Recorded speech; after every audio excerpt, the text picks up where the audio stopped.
Ladies and gentlemen, welcome to today's ESL broadcast. It's ESL Go4Battlerite number 20 for Europe, of course. My name is TJ, joined by Shadow Fury. As per normal, the broadcast is still being run by the wonderful Drop Bar on twitch.tv/Battlerite.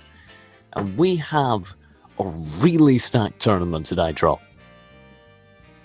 This is basically all the good EU teams, and no one I can see that's super unknown at this point. Really, it is quite the star tournament. Is the way.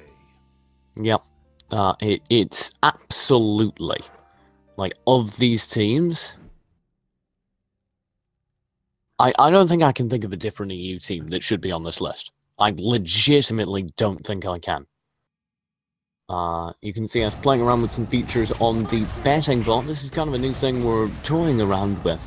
Over the next few games, we're going to have a Twitch chat currency, which I'm sure everyone in Twitch chat is familiar with. You earn over time of just being in the chat, and you'll be able to gamble it on who's going to win the match, just for funsies. No actual currency tied to it, of course. Just kind of a fun little thing we're trying. But before we get into that, we do have an actual game on our hands. Bruce Lee versus Kids with Guns in a best-of-1 win score 5 series. Shadow, do you have a prediction? I'm favoring Bruce Lee at this point, but I haven't seen Kids with Guns, honestly. They're a mystery to me. I have no idea how they're going to approach things, and they're starting out really strong, too. Yeah, it was one hell of an opening stamp that came through. No significant damage through yet, but Condemned is taking a fair bit. Hopeless, though, trapped inside of his own rain of arrows for a moment, completely out of the action for the in-cap. There's the stun coming through from Hanslow. There's a ton of burst damage. He goes down. That's a very early kill. And at this point, the retaliation is apparently being focused on Varian, but it's not working out reliably. In fact, there's no major focus of the retaliation. This is just an attempted 2v3, which does not work, thanks to a quick loss of a healer. Megasm last alive now. Well, try and pull back, and he does have a Shadow Bolt to his credit, but that'll be all as the stun comes through. Whirlwind finishes the deal, and it's 1-0 already for Bruce Lee. That actually looked kind of interesting at the beginning, Shadow, but then I believe Hanslow happened. Pretty much. I was thinking the entire time that, well, looking at it, it seemed Mechanism clearly knew how to set up with the Rakan. They had that starting out with the Shadow Bolts coming in, dealing a lot of damage without too much damage themselves. They had a strong claw, but then Hanslow was able to escape, so that didn't manage to accomplish much. And then Condemned was able to rip apart the entire back line, which seemed to throw off the entire play from the team. So there's really not much that they were able to do at that point. This game, I'm thinking they've got to be a bit more cautious, but it's tough to say. Yeah, I'm gonna keep an eye on their caution. Like you say, we need to see if they're gonna get caught out by that kind of split up aggression again. But I really don't know, and maybe you can help me out with this, kind of what to pinpoint as how they got split apart so badly in the opening phase of last round. Ooh. Well, this might actually be the thing with Condemned getting triggered their counter. That's opening up a massive hole. That's oh my god! Look at the HP on shreds. Hopeless! He's just crumbling. He's already below half HP. There's the in-cap right after the stun. He's barely got any HP remaining. He's going to be able to fall back, but this is like you were talking about, Shadow. He's so split up. Now, even though he's alive, Condemned is taking 1v1 with him so far away from the actual action that Hopeless, even if he lives, which he won't, he's already dead, essentially. And with that, we have My Way on top of that. Mechanism again on their own. And it's a valiant effort from their part, but I don't see them being able to do too much damage. Condemned not even allowing them to lose HP, thanks to the Tempest Rush. But at this point, it is just a slaughter. That was an ugly Shifu opening. That's the counter trigger. I think... I don't know if that was intentional. Normally it is. Normally, whenever you see on Skyrang Knight a Shifu get their counter triggered, it's because the opposing team wants to set up a 3v1 in the back lines. But it didn't seem like that was what happened afterwards. Or maybe it didn't really seem like they tried to. Yeah. Of course, sometimes you intentionally hit a counter to pull a Shifu out of position, regardless of their intention in that situation. Condemned won the fight. Oh, He yeah. took a 1v2, 1v3 maybe, and won the fight dominantly so. Now in the opening phase of this round, my way yet again. Might be his way or the highway, but so far it's the highway, and he's not enjoying it as the double in cap comes through. He's been dropped incredibly low. He's already dead. The deadly injection guarantees it. He didn't get a say in the round. He just got burst down before any action happened.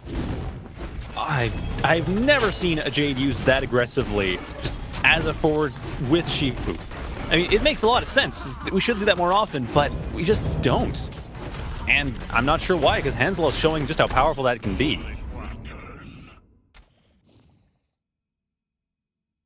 I'm just gonna remain silent for a moment to emphasize how speechless I am.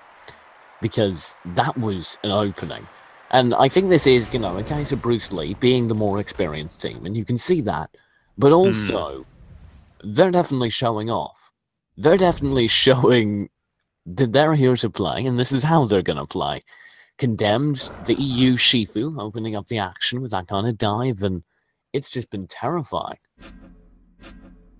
Yeah, I mean, my way had to burn an other side so early on. It didn't allow them really a lot of room afterwards, because, I mean, they lose that. They haven't got much else. And again, there's the counter trigger. Again, it looks like it's a possible attempt at getting Condemned in a bad position, but it's not working. Yeah, you can see in the front lines, Hopeless is being healed up much better. My way having much more success. Condemned, though, will roll through. There's the panic out, actually. A little bit of skill, a little bit of space being bought there, but My way solo. Deadly injection will be dodged, though. Other side saves My way for now, and the orb does go to his side, providing him with a little bit of HP, but he's being pushed out. Hansel is so very close to confirming this kill, but oh no, Hansel goes down, the trade goes through though. My way will fall in instant return. Hopeless needs to fall back, he needs to buy time because the other fight, Megazim, is winning his battle versus Barium. Only Condemned can be staved off for a moment. The fight could go either way, but the ultimate's been popped. It's going to be right into a crippling go. In the meantime, the Blender of the Whirlwind chews up the only other hope, and Megazim, now from a possible round, is in a 1v2. I mean, Hopeless had a bit of a chance. They just got really timid. They were expecting counters from Condemned, and none came out, and they just did not take advantage of the situations they had. And now Mechanism, in a similar spot, not able to even hit a huge amount of things that they need. They need to get that energy, though. Why are they not getting the energy? Get the orbs. There you go. That's ultimate, for what it's worth. You will see the Shadow Beast tearing through absolutely nothing, as he's instantly turned to stone. He's an ugly gargoyle, but looks alone don't kill, and Megazim will be thrust out into the shadow zone, banished into the ever-shrinking arena, and that will kill you. Team crumbles. That's now match point for Bruce Lee as they tear through their opening opponent. That last round felt more even, though. I mean, Hansel did get taken down. My way was able to stay alive for longer, although admittedly there was some really clutch other side allowing that to happen. But at this point, I get the impression that Kids with Guns is getting more used to things. And you know, they are a newer team. We know that. It's obvious they're a newer team. But that's fine, you know. The thing they need to do here is get crushed, lose versus some of the best teams in Europe, come back next week a little bit stronger. Come back the week after, even stronger, and just learn. And you can see they are even doing that in this match, because Condemned, he's already taking huge punishment for his repeated aggressive backline dive. And this is exactly what they need to do. Look at the damage coming through onto Condemned. He's eating a ton. He gets in-camped off the back of the panic. In the meantime, Megazim is punishing Barium. Hansel doing a fair job as well, but My way so very low. He gets shut down by the snipe. Hansel with an excellent read of the situation, and unfortunately, that looks to be all. I mean, at this point, okay, I was about to say, at this point, Hopeless could stay alive, deal some damage, get rid of Hansel, but it's not happening. And that is the game. Yeah. And, I mean, like we said, they're definitely a newer team. They're definitely a team that you could expect to not have the experience necessary to win versus Bruce Lee. But there's nothing wrong with that. Yeah, Bruce Lee is one of the top teams. I think they're pretty much the top team currently in EU. Or very high up there. Yeah. However, Bruce Lee, off the back of that win, will be advancing through the bracket. They're going to face off against Sib which is BO4, Crazy, and Tazao, or Barcode, I believe as he's colloquially referred to. That'll be a fun match to watch because they're a very good team. They're a team that's been kind of on the fringes, not consistently showing up, but now that they are a team to watch and a fun team to do so as well. Yeah, BO4's Freya is basically how to play Freya, just in a nutshell. Like the forward play, the use of shields, the way they're able to stay alive through the things they're able to stay alive through is quite impressive just to watch. It's amazing how well they play. Yeah, and we're going to get an invite right to that match. So we should be able to get into the action in just a few moments, as we actually do have the rest of the bracket filling out. I'm going to go ahead and pull it up so I can glance through. Notable results coming in. Project Horizon beat out their opponent Subverse, knocking them out of the tournament to advance to face off against Broken Compsori, who've already knocked out their own opponent, EU Newbies. The rest of the bracket will be progressing shortly. The match we're watching currently, the winner will go on to face, presumably, Without Origins or Intolerant, who are the two dominant teams from that half of the bracket. However, upsets are always possible. Yeah, this is, as we mentioned, a fairly stacked tournament. I don't know Ostracoligo or Getired and Geface. Especially Getired and Geface. No, neither of them. I don't know either of those teams, so I do expect Intolerant most likely will be the one to get through. Well, this is a match we have though. This is Condemned Hanslow Varian versus BO4, Barcode, and Crazy. Shadow, I know this is mean, and I always do this to you. Pick a winner.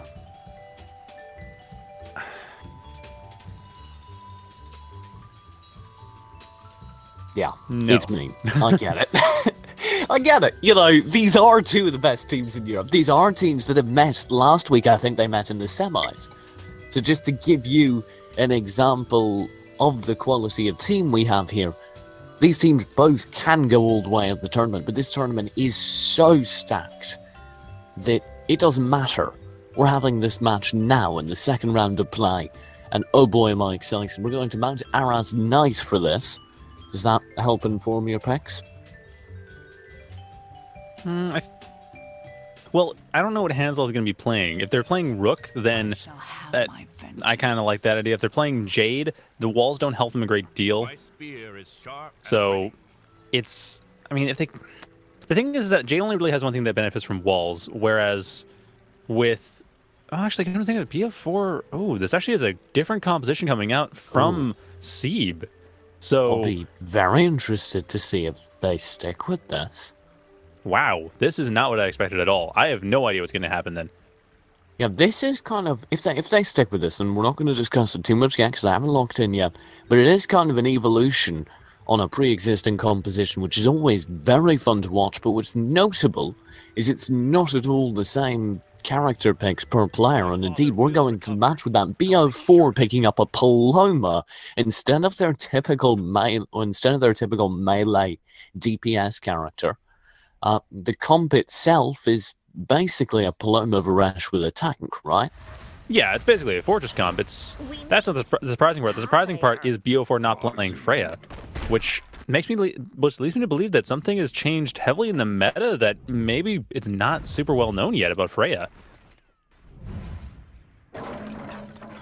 Yeah, I'm gonna be curious to see. We're seeing a lot more Ivas coming out as her utility really becomes very powerful, and especially in combination with this Varesh, it could be lethal. Now opening up, and again, there's the hit on Condemned, but this time is not even as powerful as it was in the previous match.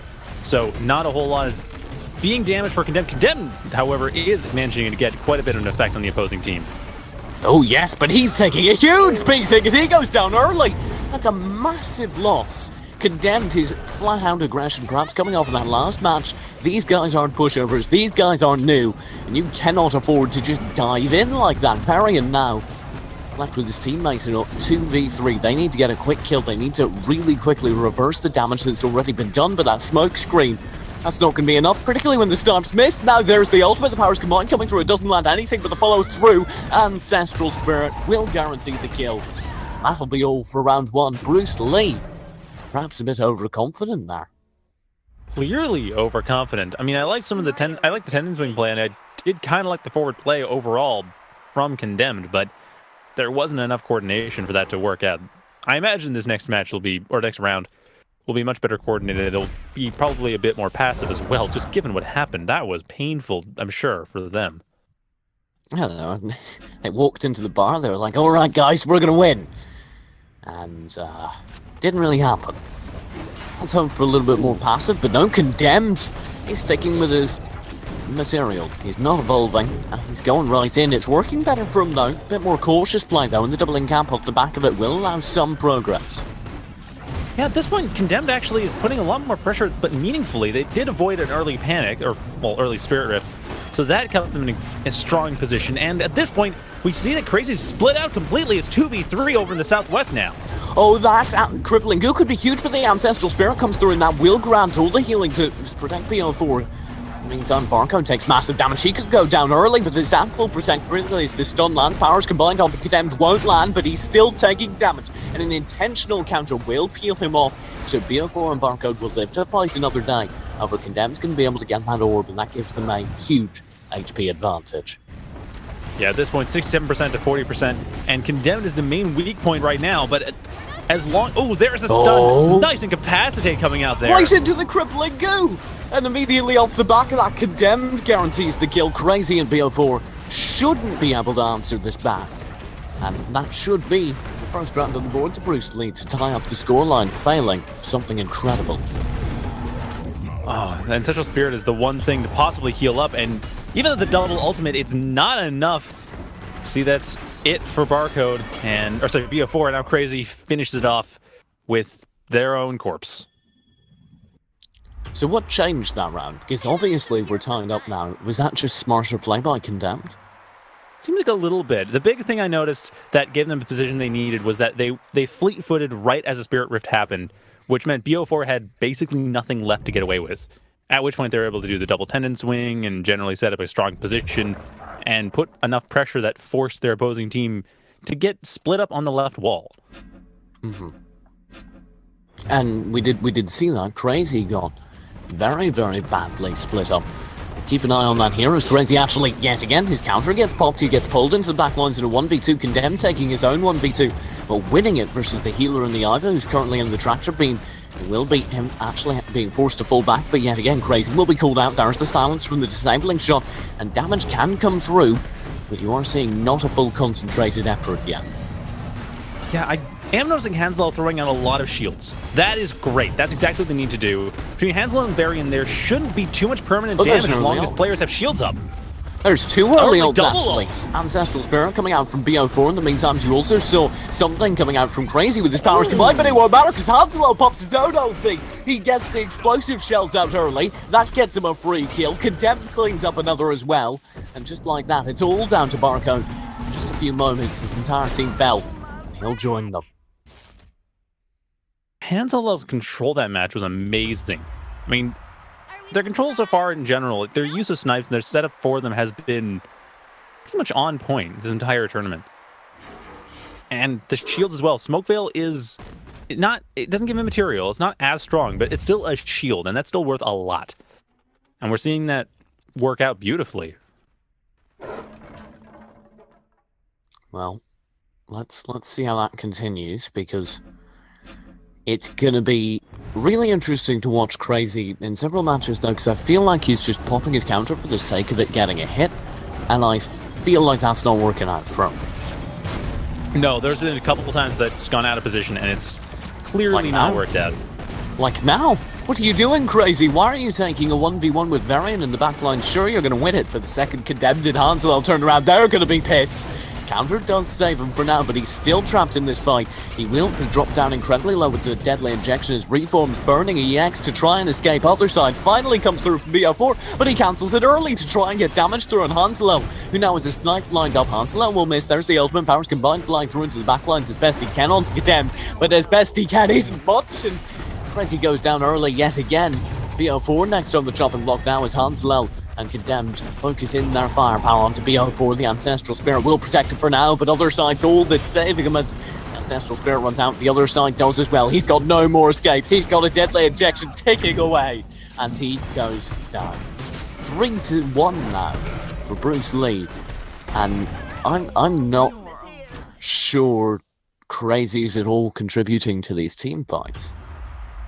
Well, I mean, 3-1 is a description I'd use for that entire game, and the entire thing was just, it was the entire team of Bruce Lee just collapsing into one player at a time, pretty much.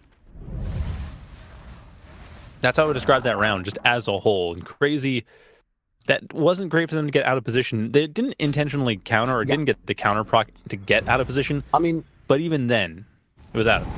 Yeah, I wouldn't say Crazy's playing it badly, because he's not. He's playing playing it magnificently. But the problem is, the other team just keeps reading him so well. They keep pulling him into the back lines, and Bruce Lee keep demolishing him.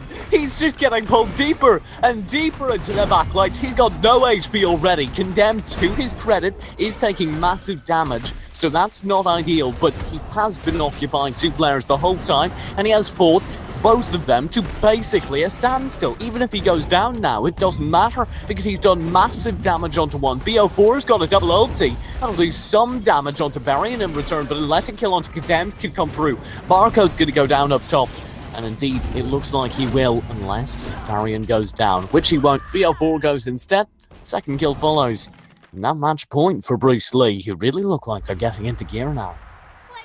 Yeah, I mean, the aggression play is not coming out of them, but they just realized they didn't need it. All they need to do is bait out one of the opponents, and then that's all they need to do. That's it. Once that's done, especially Crazy's the common target for now, but any of them, anyone gets out of position, and that's it. They're done.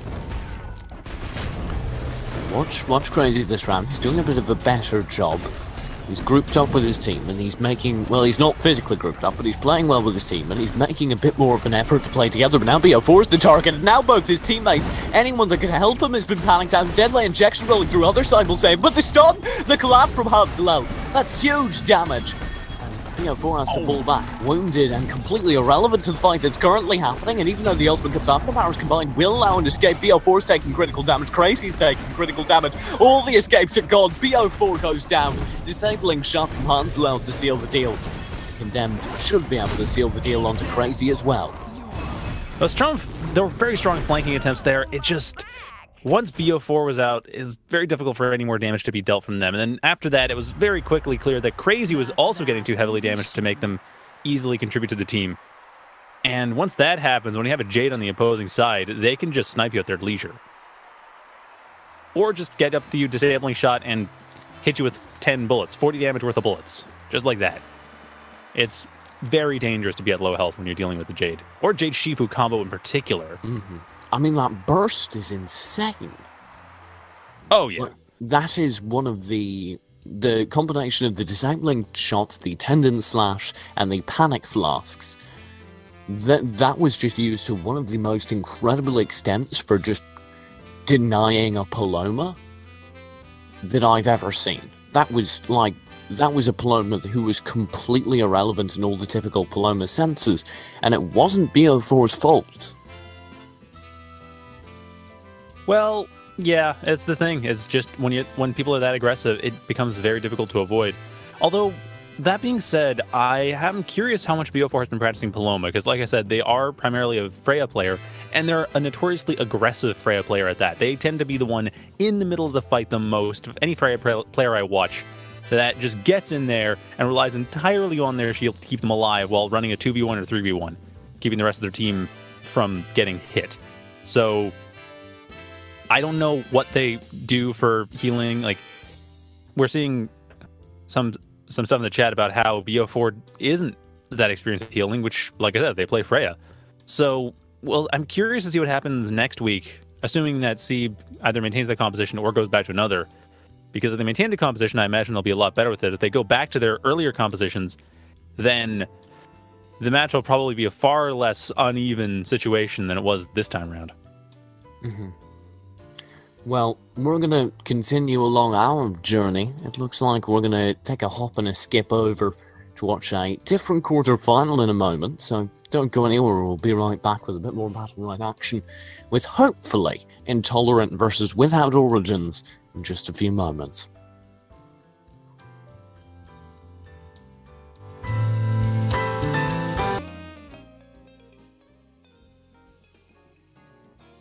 Ladies and gentlemen, welcome back to the ESL Go4Battlerite broadcast today. My name's still TJ, still joined by the wonderful Shadow Fury in our broadcast of the 20th €150 tournament.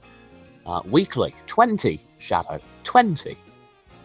Yep, that's a good solid €3,000. I hadn't thought about it that way, and that doesn't even factor in all the monthly pricing as well. It's not bad at all. So anyway, we do have a game about to happen, and it's, though I say so myself, a really, really funny matchup. A really funny matchup, you say? Fun EU matchup. There's a little yes. Okay. Space in there. Yeah, I haven't seen Canfly in a while, but I'm sure they're still as strong as they've always been, so I am really looking forward to this one.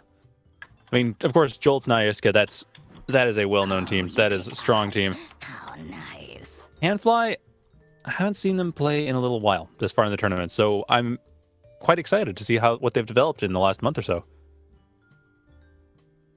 Yeah, Without Origins, actually, their entire roster made it to the end of the arena event. Didn't really do too well there, but they're definitely one of the up-and-coming EU teams. They're definitely one of the EU teams that's been progressing, that's been developing, and it's really, really fun. And so at this point, with the compositions we have, man, Jules and Nyaska going for pretty much what they always go for, the slightly less aggressive, not quite roving fortress. It's the semi-rushdown setup that has been a bit popular. We kind of saw it actually last round as well with Bruce Lee, the way that they were playing. On the other hand, we have a slightly less fortressy setup, but still relatively defensive setup coming out from Without Origins. I mean, Canfly running the front, making sure that the front lines are set up well with Xenax in the back, providing the damage, and we're already having it open up pretty quick. Yeah, watch this aggression from Nye. He's going to go for the setup right there with the tractor beam. That allows a huge amount of damage to come through from Joltsy while Nye's pulling in people. But the question is, can the focus come through to Joltsy while he's vulnerable? The answer is absolutely yes. Look at that focus fire. He went down so very low. He'll be able to fall back, and if they're able to get Orb, that could be the opportunity to regain a whole bunch of HP, but Canfly tries to go for the punish. There's also ultimate available, so the second the ads are burned, I'm sure Joltsy will try his very best to go ahead and secure a kill, but won't be happening just yet. The double ultimate between Jolt and Nye. There's loads of damage on the table. And the thing is, at this There point, it we have a is. setup. Oh, there's the flame. Oh, nice. Triple ultimate. Unfortunately, not damaging a huge amount, but still Xenez. putting enough pressure on Xenez. Xenos did take a beating, and when that Chaos Grip lands, which it does, Joltsy can follow through incredibly effectively with the Tome for significant damage. So the question is, does Canfly's in-cap open up the field enough? And the answer is no, because Canfly's immediately panicked out by a very, very well-placed panic from Iska. Joltsy falls back, tries to secure Orb, is able to do so with that kind of Chaos Grip from the very far back of the field, and that does so much work. There's the Thunder Strike, though. It will be answered immediately with a machine gun, and that tears through a fair few. Companion call answer from Xenez doesn't get enough. You do have an excellent focus, though, from the counter that's popped. Joltsy goes down early, and now Nye's incredibly low. An excellent stall transfer pulls Nye out of position, and the focus fire comes through from quite a few players. Very creative use of several abilities there from Without Origins. We'll give them the first round. Yeah, that was anyone's game for a little while there, up until Jolt's died. I mean, Jolt's losing HP wasn't great, but they were holding on beautifully up until the point where they got surrounded. Like, especially when the double ultimate came out there between Ancestral Spirit and the companion call. Actually, Thunderstrike and companion calls. Just that helped turn things around loads. So, Canfly just used static, I believe, to her counter to pull in Joltzy into the crippling goo. Is that what happened, or am I crazy? It seems like what happened, yeah. That doesn't make sense, though, because Joltzy doesn't... Yeah, no, the it's crippling... not their crippling goo, though. The crippling goo wasn't from them, but he pulled him across the crippling goo. He wasn't anywhere near. Joltzy was using the crippling goo kind of as a defensive area, right, yeah. and he pulled him across the crippling goo, which is what I'm not expressing terribly well. And it was really, really cool to watch. Because he nullified... Yeah. Yeah, that's the thing that Freya does with their counters. Freya's counter is wonderful for repositioning purposes. In general, Freya's great for repositioning, or forcing repositioning. Oh, look at that focus on the Joltzy. Can fly. Yet again, very aggressive there. That's really what the focus should be. Xenos takes a beating as well. The companion call's forced to be used kind of as a defensive measure, but he's still low HP on Nye. And all the defense has just been used to keep Joltzy alive. Watch Xenos, though. He's low as well. Nye goes down first. Xenos might follow, though. Other side to all that's saving him. Can fly will of the support. There's the crippling goo. There are no outs available. The Chaos Grip misses! Joltzy, you can't make that kind of mistake. And this allows Xenos to stay alive for a few moments longer. He gets the kill on Joltzy. Iska's all alone. He goes down as well. That Chaos Grip needed to have hit. That was so close. Had it hit, that would have knocked into the crippling goo, and yet it didn't. And that's what we have. Xenos being quite open there. And I gotta point out, though, I really like the Freya-Tea mix. It's a strong combo. I mean, with Paloma support as well, it's even better. But even just as a twos team, Freya and Tea together can do a lot of very aggressive, quick movement around the arena, make it very difficult for their opponent to catch them and to deal with them directly. I just watched that. Except only on their terms. And they cry a little bit.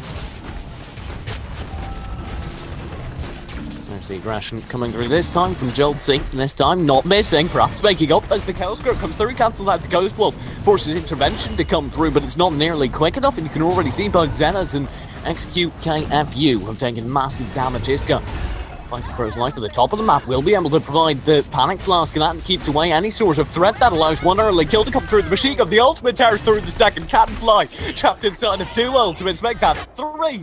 Goes down lightning fast. That just... Canfly got really out of position there. And I kind of see why, but they got... I don't know, they were kind of aggressive. Surprisingly, Xfu actually dealt the most damage that entire round. I mean, short as it was, but still, from that team. They were the most impactful damage-wise. That guy's name.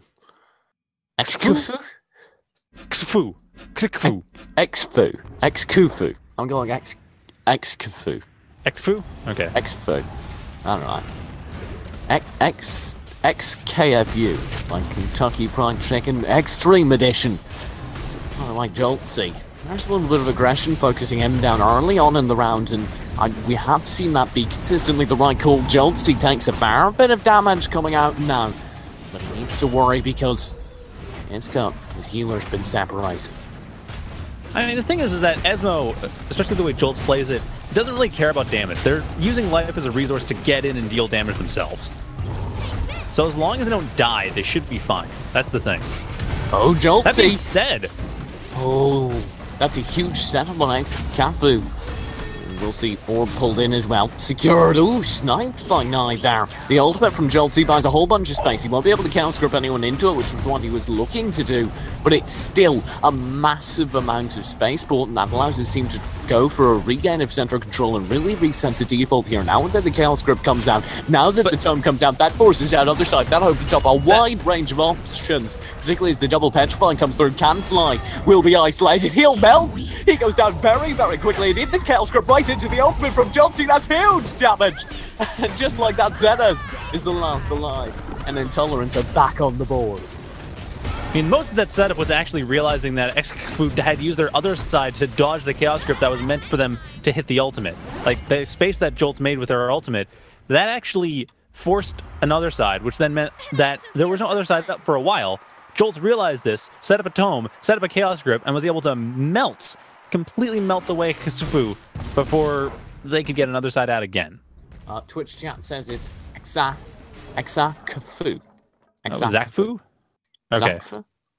Well, XAKFU, so I guess Zakfu. Zakfu. I'll believe you.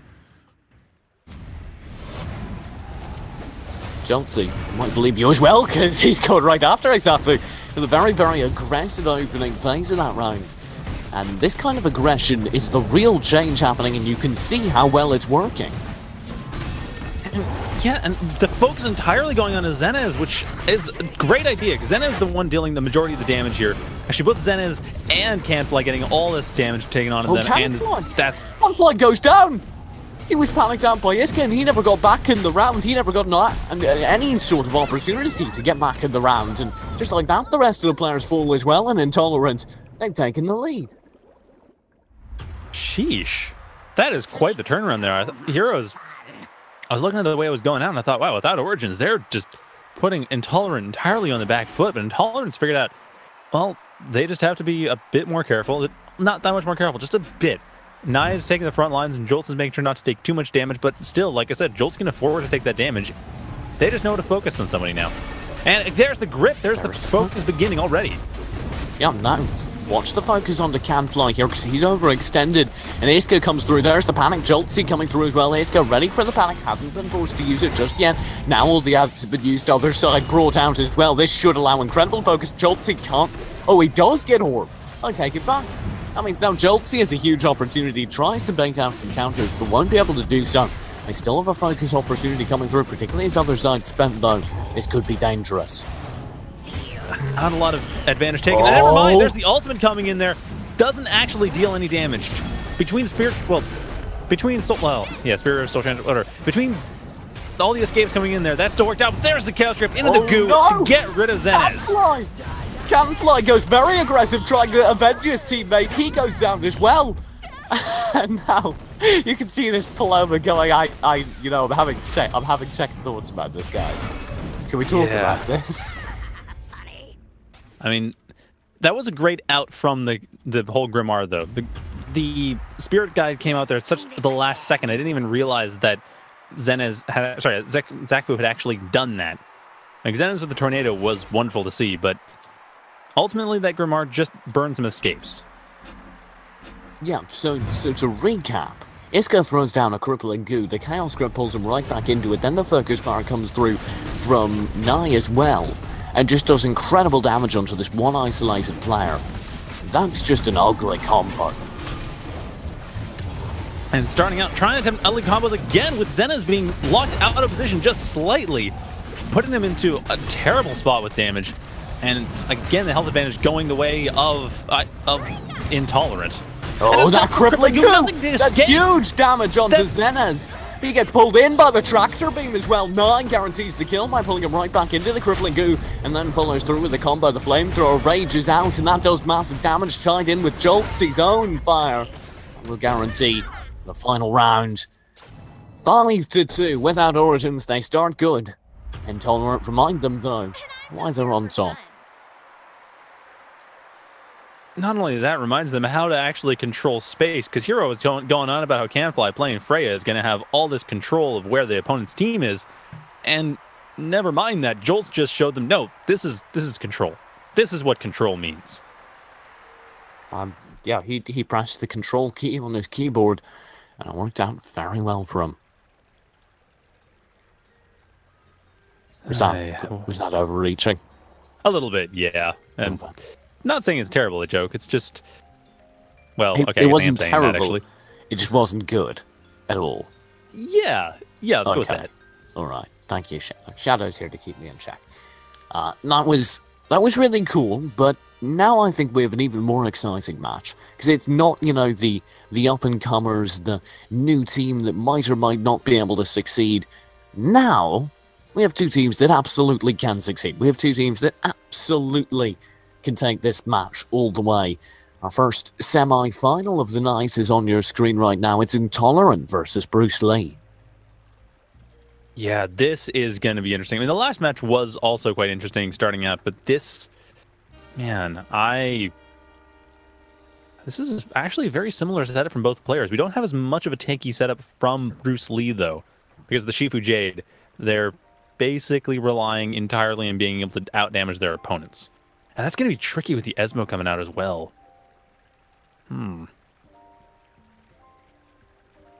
Yeah, this is a tough setup to work with. I'm going to be very interested to see if Hanselo runs this Jade again. Yeah, they might just go back to Rook, considering the matchup. Yeah, because Jade has certain advantages, but needs a level of protection that I'm not really sure can be provided, and especially with Jolty there. Jolty has the ability to just kind of mind sweep the stealth, right? If you have a general idea of where a stealth Jade is, and you have the saturation ability that Esmo has, you can just go, I'm pretty sure you're in this kind of the area. Saturate the area, get those hit numbers, go, oh, that's where they are. Yeah, at that point, there's not much more you can do about it, especially since Hansel is playing a stealth-heavy Jade. Like, they're even going for stealth on their Blast Vault. So Hansel wants to be invisible. Well, let's go ahead and do that again. And I do this to you every time. And I'm sorry for it every time. But Shadow Fury, pick a winner now. Put your name down on the paper. Well, if Hansel plays Rook, I could easily see Bruce Lee taking this. If Hansel plays Jade, it's more anyone's game, but I'd favor Intolerance slightly. So you're favoring entirely based on Hansel's pick? Pretty much. Intolerant are likely to win if Hansel plays Jade. Just considering the matchups, yeah. If he plays Rook, you're now rooting, or not rooting, predicting that the opposing side, Bruce Lee, will win. Yeah. See, I'd actually go the opposite way. Oh. I'd actually say that if the Jade's picking up, if the Jade gets picked up and gets played to the level we saw the Jade played in the earlier game, Hansel and co have this game. But that's a fair point. Because if the burst when you consider the damage actual can come players from that Jade onto an Esmo, that's terrifying. Well, if it can kill the Esmo, that's the thing you have to do, though. Esmo's got so many ways of getting out of places that it's not relevant until they're dead. Elsewhere in the bracket, just for a little bit of an update, bottom side of the bracket, Broken Compsori did lose out to Project Horizon in their quarterfinal. Project Horizon is now awaiting the victor of Fortress Without Haste versus Scrub Lords in their own semi. We're going to get into ours, though. Best of 3 matchup, the first semi of the night for tonight's ESL Go4Battlerite number 20. The picks are coming through, and so far, they're looking exciting. So, we'll see who wins the prediction wars, because Hansel is playing Jade indeed. I think... Oh, okay, we're on Mount Araz Day as well. Given the setup involved, I could see quite a few strong snipe angles. I mean, it's a little tricky. This isn't... If it was Blackstone Day, I'd be a bit more in favor of Hansel right now. But even Mount Araz Day is still open enough that they should be able to get the snipe angles they were doing. Because we saw last game, their snipe play was very powerful. Occasionally they did miss. A couple times I think those were intentional to bait counters. But now they only have to worry about jolts, really. Like, that's it. They don't have to worry about anybody else throwing some counter or some kind of shield in their face. Nothing that would reflect and turn back against them. Obviously, everyone has shields on that team. It's just not reflection or counters. Yeah. Well, we'll find out how it works. Reflection, maybe not. Self-reflection might be needed, though, because Hanselo's already opening up the action. There's the snipe. Iska taking a beating, and the focus on Denies attempting to come through, but Condemned's taking a decent amount of damage in his attempt. That's kind of what needs to happen. If Condemned can be shot down, then this could be a very interesting match indeed. Oh, and Hansel just throwing all the disabling shots to keep Jolts controlled. It doesn't look like Jolts is the focus, though. That's a target of convenience if possible, but they just figure probably why bother wasting time trying to go over Jolts when Jolts is going to escape everything.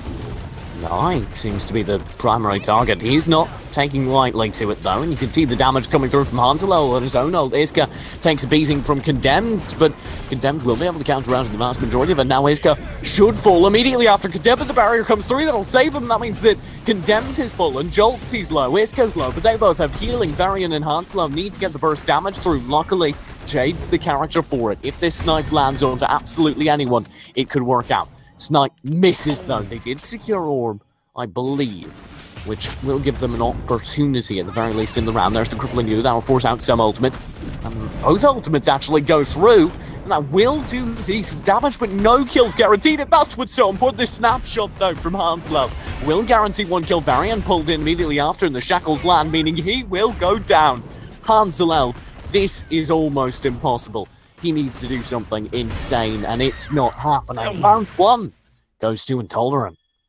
That turned around fast. I was thinking that we were going to see Intolerant fall, but not enough focus. Like, it looked like there was the focus there. It looked like it was so close to seeing Iska go down. Like, right after Condemned went down, I thought, oh, Iska's going to go down. We're going to have a 2v2. It's still going to be even now, but no, Iska stayed alive for pretty much the rest of the match.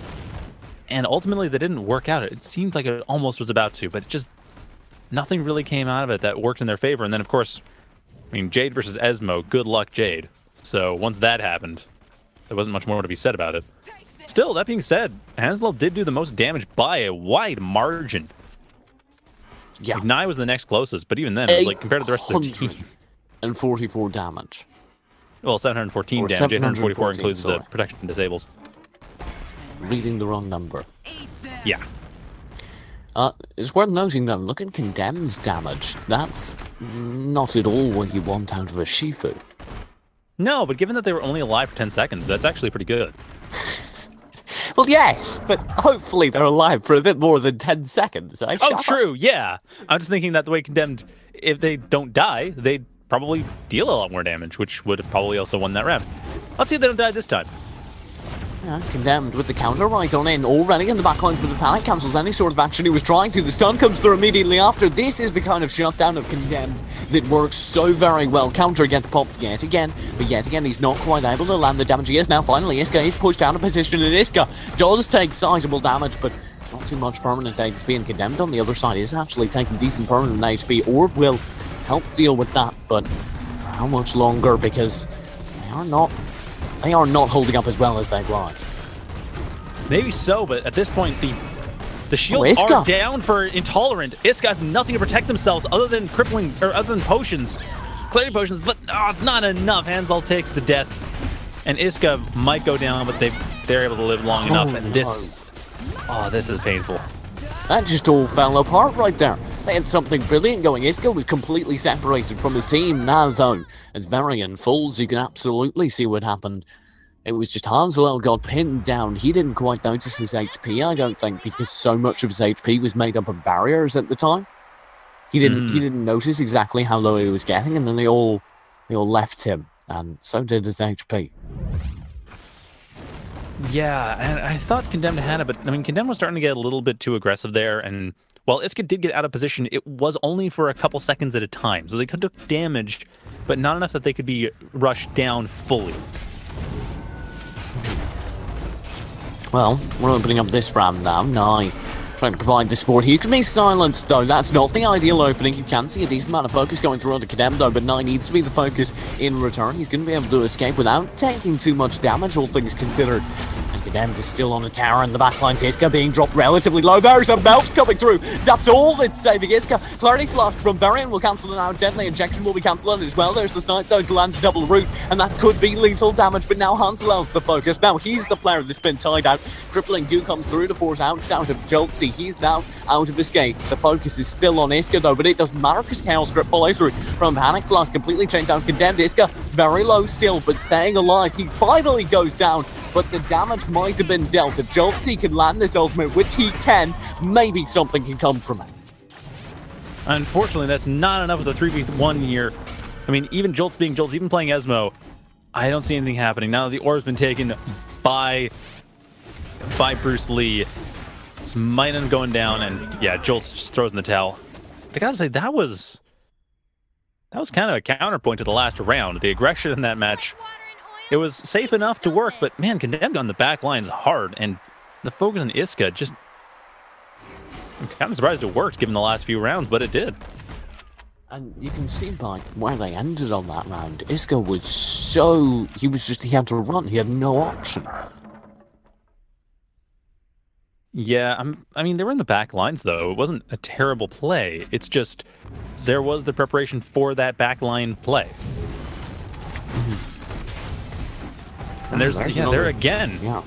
focus onto Isco, like I'm assuming you're about to talk about the snipe plans early, Condemned with the counter dives deep backline whenever Nye's available. The focus shifts to him, but doesn't matter actually, because the focus on Disco is still there. Now Nye, the focus variant, taking decent damage actually from Joltsy, so you keep an eye on that. But Hansel actually also really low. This isn't going very well at all for Bruce Lee. Varian and Hansel are both really low on HP, and Isco is still doing fine by himself. This is just not ideal at all. Whirlwind comes through, and it'll shut down Isco. But I'm not at all sure that it can be followed through, because the cross kill came through, and now Varian's the focus. Now Varian's inside the ultimate, he melts. Condemned. If you can get a quick burst kill onto Nye, maybe it's possible, but I don't see that happening. I mean, as soon as they switched off to Nye, as soon as the focus switched to Nye, I thought, oh, this game is not going to go well for Bruce Lee at this point, because Nye, yeah, they could use the focus, but at the same time, Isca is very difficult to kill if you don't have everything set up for you. And splitting the focus like that when they desperately need to kill one player, I mean, the way they're playing, the way that Bruce Lee is playing is a style that practically demands setting up a 3v2 as quickly as possible. They don't have a whole lot of ways of moving their opponents around or forcing a 3v2 when the opponent's entire team is alive. They pretty much need to kill an opponent as soon as possible. That's when they win. Yeah, it fell apart there for them. They got separated into various points of fights, and were not able to combine as they'd liked. And Condemned actually getting kited excellently this round as well, not at all able to achieve his goals and dropping perilously low on his own HP. I'd like to see Condemned use more tendon swings. And there we go. That's exactly what we see. Unfortunately for them, the Clarity Potion was on there to stop the incapacitate. That crippling goo, Varian! Varian's going down! That's huge damage! He melts immediately! Huge crippling goo coming out the ultimate. The Whirlwind tries to answer back, but he takes damage right through it. The explosive shells from Hansel are absolutely nothing in the face of the burst coming through, and Intolerant.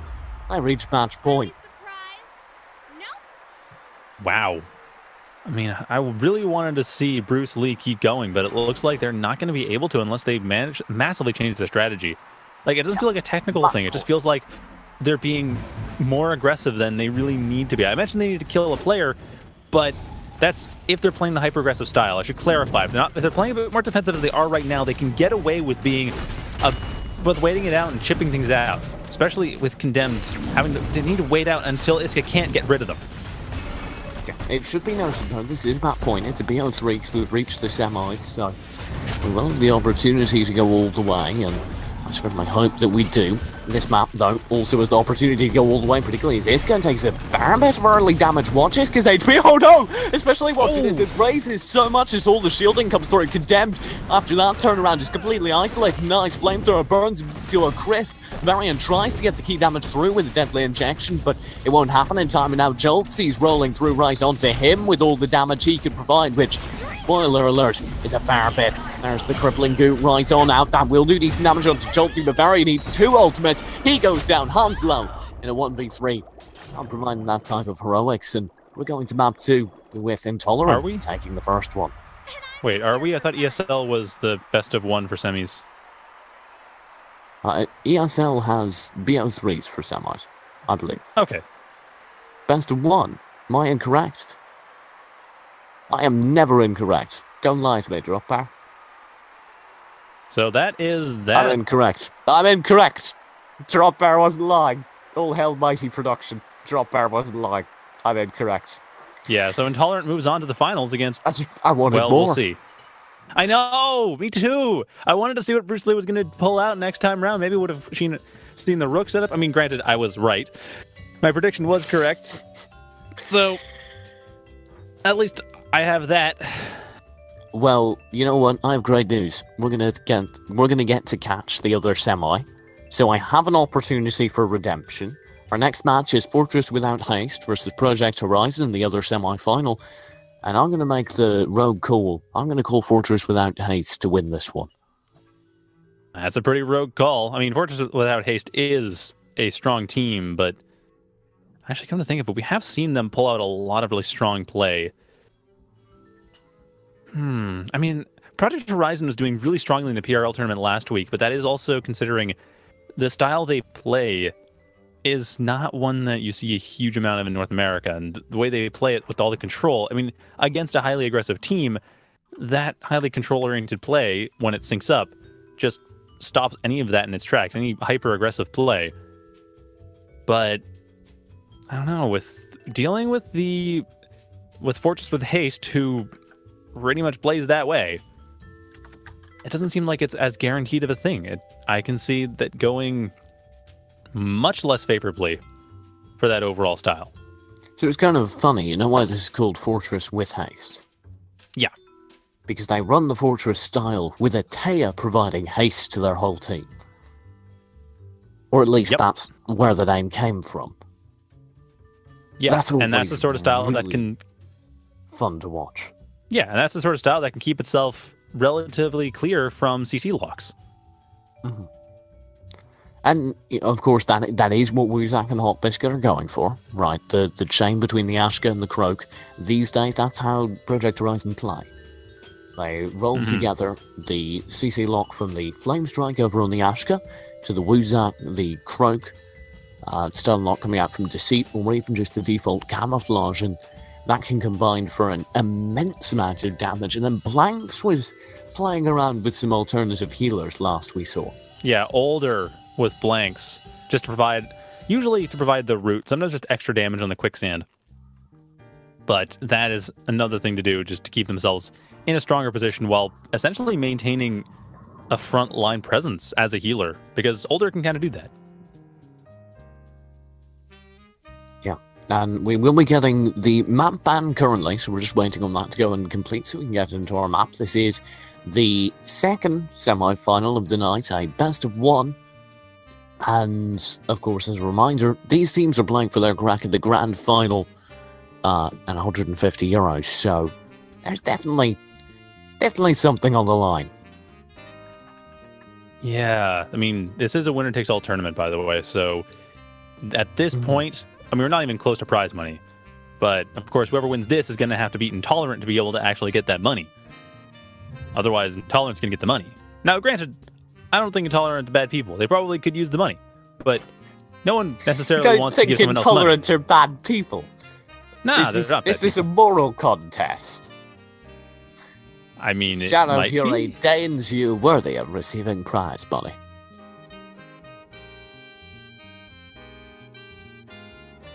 Shadow Fury does not deign TJ worthy of a response. Sorry.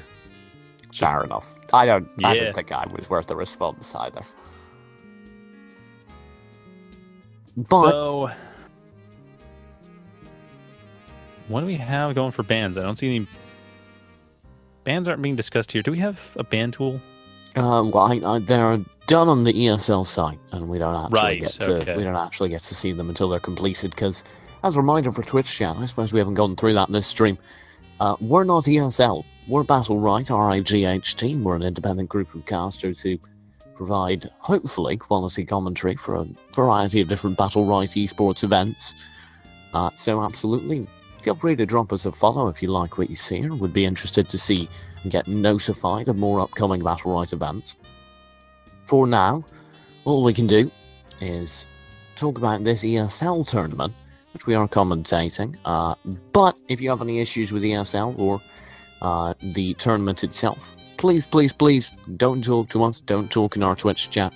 Head on over to the ESL Discord and talk to the actual qualified ESL admins, because we once again have no control. Yeah, we're just community volunteers commentating on these matches as we get to them, because the teams are nice people who know us and let us in. Well, nice is a bit of a stretch. They let us in. Yeah, actually, no, never mind. They're basically Jesus. Yeah, they're living personified. saints. Living saints. And you know what? Actually, I made the joke, but the EU scene's full of really nice people. Like, the EU scene's really cuddly. I'd give most of the EU scene a nice big hug. Yeah, I can see that. Just big group hug. We're going into the match though. Group hugs aside, we're mostly ready. Just waiting on Little Master actually to go and ready up, and he's pressed that button. So we're getting into the character picks now. It's basically predicted what both these teams are going to run. It's basically predicted what they're going to stick with. We are seeing kind of a couple fluctuations. Blanks is the major one you flagged. as possibly something out of the ordinary. Can you see anything else crazy happening? Well, I can, but I don't. Okay, I can't talk about it. Little Master's going for Rukon. So we have a Rukon, an Iva, and a Paloma coming out. I guess that's just standard Fortress style. We aren't seeing Kebab go for Taya, or even Little Master. Little Master seems like they're considering Varesh, but at this point, it's a pretty typical setup. But Rukon, these days, I don't know. We haven't seen a lot of Rukons recently as much. I mean, he's very, very viable with the Fortress style. He's very, very viable if you can chain somebody into a lethal combo. The problem is, I don't see the punish. I see Rukon, he pulls somebody in. Kebab, also good for setup over on the Iva. I don't really see where the punish comes from. I suppose oil and a flamethrower? That seems most likely to me. Yeah, that's definitely possible. Oh. Well, we're right into the action. It will be, actually. A ton of focus coming through already onto Little Master. That's an ugly start to the round for him, and it hasn't stopped yet. He's having a very bad day in the office. He's dropped below just 2 segments of HP, and even lower. He doesn't even get orb as it's stolen from beneath his feet. Hot Biscuit rains in a bit of damage and has ultimate available. That Infernal Scourge coming through the wall right now. 3 for 1! Huge ultimate coming out. Scatters his opponents to the wind. And the massive damage across the board. Well, at this point, at least, some extra damage and healing is taken for Little Master. They've stabilized to an extent. They've got a position thanks to the Ancestral Spirit. They're not quite falling down yet. And their ultimate is up as well, so we should be seeing that start up pretty shortly. Probably that and the Flamethrower. Wuzak has Venom Wind available, so time travel. That might airdrop him into an ideal position. Indeed it does. Venom Wind comes out only onto one player, and you will see the stun, so God has to eat the damage. And there's Orb. Can be secured, actually, not by Hot Biscuit, but by his opponents over on Fortress without haste. The end gap coming through. This is actually equalising out from a very good start by Fortress. We've kind of reached the equilibrium, and the chip game starting to reign true for Project Horizon. Or for Fortress. Little Master's Consumes have been doing a great job keeping them in position. There's the ultimate out as well, so that's... Oh, Wuzak, are you going to even survive this? Oh, the Infernal Scourge comes out, though. That does buy a lot of space, but it leaves Hot Biscuit in a very desperate position. Look at that damage! He goes down lightning fast. There's the ultimate machine gun. That tears through. Wuzak blanks uses his time travel to save himself. But save himself for all of 2 seconds. As he goes down immediately after, and Fortress without haste, they flip the round. That really was, as soon as the stabilization happened with Consume, really. Little Master was able to keep themselves stable at about 100 HP. And once they managed to stay there, it seemed fine. A lot of that after that point just was a matter of chipping down the opposing team, because they weren't taking any damage anymore. And they had their Consume up, so they kept getting their charged shots, or their charged blades, which silence their opponent because they have the right to get silence. And then from that point, it was complete control by them. It was lethal control. And Hot Biscuit's got to be really sad now, because his ultimate, he landed one ultimate, it was huge. His second ultimate was kind of ignored, and indeed it led to his death, because Godov just healed right through it. That's the power of an incredible Paloma. Not only that, Godov had quadruple-digit healing, 1,075 protection. And you can see it happening live right now, as he just provides incredible healing. Little bits of chip damage coming through, and none of it sticks, because of that healing. And at this point, some bit of space control coming in from... Oh, nice! Orb Steal coming out there. Good job, Hot Biscuit. That's what we know them to do. Hot Biscuit looks for the opportunity, and actually will force out another Void from Little Master. That means he's now open to a stun lock special, but what happened? Venom Wind over on Wuzak is possible. I can't see it happening until they know other side's not available, or they know they can get 2 for 1. Like that, 3 for 1! Actually, huge damage, but it's mostly avoided. Massive damage does come through onto one player. That's the Ivy. We'll see the Infernal Scourge mostly dodge. Hot Biscuit doesn't get anything with the stun on the time travel. You do still see decent damage coming through, though, onto Little Master. Watch his HP. Godov, though, still has max HP, though, and that's worth noting, because he can provide the healing through all of this. And another 2 for 1 comes out there, and the other side saving Little Master, but Godov still takes the damage. And at this point, are you going to even survive this Kebab? I don't see this happening easily. Stun comes through, tries to start something. Time travel will come through as well. Wuzak though won't be able to play off of it. Little Master God, they're all being pushed so far back. Fortress playing from within their spawn, basically. And that's not where you want to start out. And now they're being split up. Now the flamethrower starts to come out and answer. Hot Biscuit's ultimate misses again. But God is so low. Kebab so very low again. Kebab goes down to the burst damage. Little Master tries to avenge him. Ultimate popped, but the Shadow Beast will be tamed. Just like that. We're going to go to our second round already over, and Project Horizon are firing back. Wuzak spacing, though, right at the end there, just avoiding Godov's Soul Drain. That was very close. They were playing it risky, but it worked. And even once again, Godov still has even more healing that time around. Like, Godov is just healing like mad. But yet, Little Master was still taking damage. They still didn't manage to survive that opening shot. Or at least not well. And then, yeah, it just didn't seem as strong. It didn't seem as well placed as it was in the first round. All their movement and the way they're moving around the opposing team, and it just didn't. It seemed like there was a bit more uncertainty, or at least a bit more certainty on the side of Intolerant of how to. Sorry, not Intolerant. Of Project Horizon how to deal with this.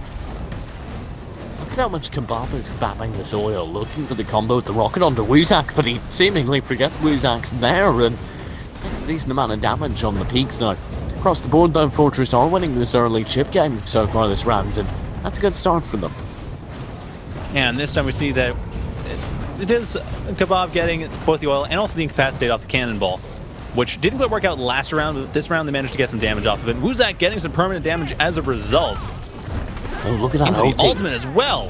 Kebab tears through his opposition, and this is an example of just winning the chip game. Older cannot come back to a Paloma's healing, and this is why. There's a nice dodge. Godov using the ultimate to dodge the time travel, and that sets them up brilliantly, because now other side's still available. Now he has a full set of tools to deal with the next ultimate coming through, which would have been Wuzak's had the stun landed. Wuzak with Venom Wind looks for the lineup, but he's not getting it. Kebab has his own ultimate still available. Shadow Beast will be popped kind of defensively, meanwhile by Little Master, just to make sure that he can't really be focused in on. There's the Venom Wind setup. Double stun comes through, but the machine gun pop from Kebab. That's excellently placed. That means that they have all the defense they need. 3 for 1, 2 for 1. Sorry, ultimate coming out from the Infernal Scorch of Hot Biscuit. Venom Wind comes through as well. It only gets one. Kebab would be the one to focus down, but it's starting to look impossible. One thing to point out too is that was Ancestral Spirit blocking the machine gun, so trying to counter it would be even harder, and there's the finish with the oil flamethrower. Finally we see some of that come out there from Kebab. So the setups coming out from Fortress with haste are working. Like they seem to have the coordination down again. The last round I didn't notice it so much, but this round I can see they really are a team. And there's the 2-0 2-1 Fortress without haste, striking back, and like I said, I favour them over Project Horizon in this match. They're a team that might be a newer name, but they're a team that really did impress me when I saw them enter the arena, and really do impress me now. Like I said before as well, it really comes down to the fact that Project Horizon's entire setup depends on some miscoordination, and possibly forcing that out as well with Wuzak going to the back lines. It's usually what Project Horizon will end up doing if CC locks aren't working, is disruption. Other side from Kebab to dodge exactly that as Wuzak goes for that disruption play like you were talking about, but it just gets shut down. And now we just get back to the game of blanks. Can you provide the healing to equalise Godov? And the answer is no, because Godov's an incredible Paloma, and even if he wasn't, Godov as a Paloma just has more healing potential than an Older. That means even if the damage is even if the damage is slightly in favour of Project Horizon, Fortress without haste will win in the long game unless massive burst comes through. Speaking of which, Godov has Ancestral Spirit. I'm not sure if they're going to use it for a dodge. I'm guessing they are. They're probably waiting for the time travel like last time, where it played off brilliantly, and triple ultimate is available for Fortress without haste, actually for the entire team. Setting up the early Ancestral Spirit, aggressive Ancestral Spirit. Oh, Shadow Beast could come out, machine gun instead, will be popped just kind of to scare off. But you do have 3 ultimates currently available over on the Project Horizon side. If there was ever a time for burst damage, it is now. There's the orb guaranteed. That gives them definite ulti, and we're under any assumptions. Maybe they have ulti, maybe they don't. Now you know. There is full ultimate over on Project Horizon, and they have a decent amount of HP to use it with. I'm guessing Venom. Oh, there's the Infernal Scorch. I was gonna guess Venom Wind into Infernal Scorch and use that Infernal Scorch to guarantee the Venom Wind damage. Venom Wind's completely dodged. Massive plays coming through from Fortress. That allows them to consolidate around this Ancestral Spirit and means that the damage mitigation, that is truly huge. That was 2 ultimates used and really decent amount of damage taken, sure, but not fatal at all. No, and some nice reads coming in from Little Master, making sure that Wuzak can't come in after the Flame Strike to be able to get the camouflage damage. At least the first time. This last time, though, it does work out. But even then, Wuzak is forced to retreat every single time. I'm liking this burst damage coming through, though, and you can see the effects of it. Venom Wind will land, and that could be the kill. Little Master taking a ton of damage, and that's what needs to happen, is these bursts of quick damage on the Little Master, and that's what could give Project Horizon the edge in this round. If they can get just a few more. There's the Infernal Scourge going through. That forces it out. Wuzak has no HP, sure, but he's landing the stuns. He's landing the damage. And as the arena shrinks, Project Horizon are beginning to lose players. Hot Biscuit so very close to death. So is Little Master, though, but the burst damage is not there. He stays alive for just a moment too long because now Hot Biscuit, he's separated from his healer. The flamethrowers coming through, and blanks will fall. Hot Biscuit tries to stay alive. He's got an ultimate. That's all. With it spent, he should fall. And going for the spirit, the soul drain, which I expected that would happen too. The arena's getting smaller. Palumba's going to soul drain things, and really, as the arena gets smaller, Fortress with haste has an advantage by composition. Like Wuzak and Hot Biscuit, they really need to be setting this up sooner, and they got some nice setups. They had the setup near the end with the Flame Strike and a Camouflage into Infernal Scorch. They just only had the one of that, and it only damaged Little Master a bit. Ultimately, when it came down to it, actually, that was Kebab. It only damaged Kebab a bit when Kebab was at max health, like full health at the time. And I am absolutely giving this game to God Up, though, because he is impressing the hell out of me over on Palumba right now. That is how you heal. Like, that is how you play Palumba. You got to be comfortable with the idea that you're going to be sitting there for the most part, healing, just throwing soul bolts at your team. And it's been working, although there is this significant burst damage getting in. We're seeing Project Horizon kind of adapt to this. They're just putting through little bursts of damage onto specific players, and that's giving them slight advantages. That's giving them significant damage over time and winning them bits of the chip game, but it's not enough. There's the time travel. It's going to be countered by an excellent use of that Ancestral Spirit. Naturally, it plays brilliantly because he knows the Croaks can be stealth, but it doesn't matter. Shadow Beast comes out in return. Infernal Scourge tries to disrupt that, but gets nothing. God Up will take some damage from the Pure Fire, and that is actually threatening. Burst coming through. If God goes down here, it could be huge, and they have no HP. They need to regain the healing by line of sight of the Little Master, but they can't do it in time. The Venom will come through, and Little Master takes enough damage. He has to be careful. Wuzak falls back. Soul Transfer will save God Up. Kebab tries to come through, but God Up is solo. Wuzak will guarantee the kill. Now Blanks and Hot Biscuit are low enough. The Little Master should maybe be the only hope at securing the round. Wuzak will fall, but the Infernal Scourge that comes through drops Little Master to no HP. Orb's been stolen. He melts. And it'll be Kebab last on the chopping block. Last in an impossible situation. Man, that just turned around. Once God Up didn't realize they didn't have the HP, that was it. Like, we're talking about how impressive God Up was, and they have been really impressive, and it's clear that Project Horizon, well aware of that, knows that that's their focus. They need to get rid of God Up. They need to make sure that no healing can really happen. Because if they don't, they are not going to get anywhere. God Up did 685 protection that round. He died in the first few seconds. Yeah. Well, what did I say? He's been getting quadruple digit projection this entire time. If he lives the whole round, it's like 1,200 to 1,400. And these aren't very long rounds either. Yeah, no, God Up absolutely doing an incredible job right now. Question is, can he maintain it? Can he produce enough healing as the focus shifts onto him more and more, especially after the success of that last round? Actually, though, the focus is coming through on the blanks right now, and he's not having too great a time. But Master continues to push in. That will be the Infernal Scourge trying to disrupt that, and it's a very good one. Pure Fire comes down and grants a decent amount of healing, meaning that there's not lethal damage taken on the Hot Biscuit. Wuzak, though, that's a different story. He takes a beating. He'll be able to escape, but not ideal circumstances. I mean, Little Master ended up jumping into that, too, into that Infernal Scorch. But now Little Master almost has ultimate themselves. Once they get that, we should see a Shadow Beast coming in here to get rid of Wuzak. And Wuzak also the Venom Wind, but they're not going to use it unless they absolutely have to, from the way they've been playing so far. There was a few setups there, and it's just it's a very, very risky thing to do. That will be actually the ultimate. Shadow Beast coming through. And a nice dodge away by Wuzak. Now the focus could come through onto Kebab, but no, it's been red. Venom Wind comes out. Kebab takes the damage. Other side will be forced down off the back of that. That opens up for this Infernal Scourge, and it lands onto God of Time Travel. Should get him out. Stun does land. Hot Biscuit doing massive damage. And oh, look at the damage onto God of only 47 HP at the top of the arena. He will be able to heal up the most of it because his permanent HP isn't too low, but it could be lethal in the long run. At this point, though, it looks like we have God of carefully staying in the back lines and not a whole lot of extra, well, actually not a lot of extra CC coming out from Project Horizon, but a bit of extra CC coming out from Fortress with Haste. And Hot Biscuit separated from their team. They're able to flame wall themselves into a safer spot, but not that much safer. So still, I would give this advantage to Fortress with Haste, as Wuzak's taking even more damage on top of that.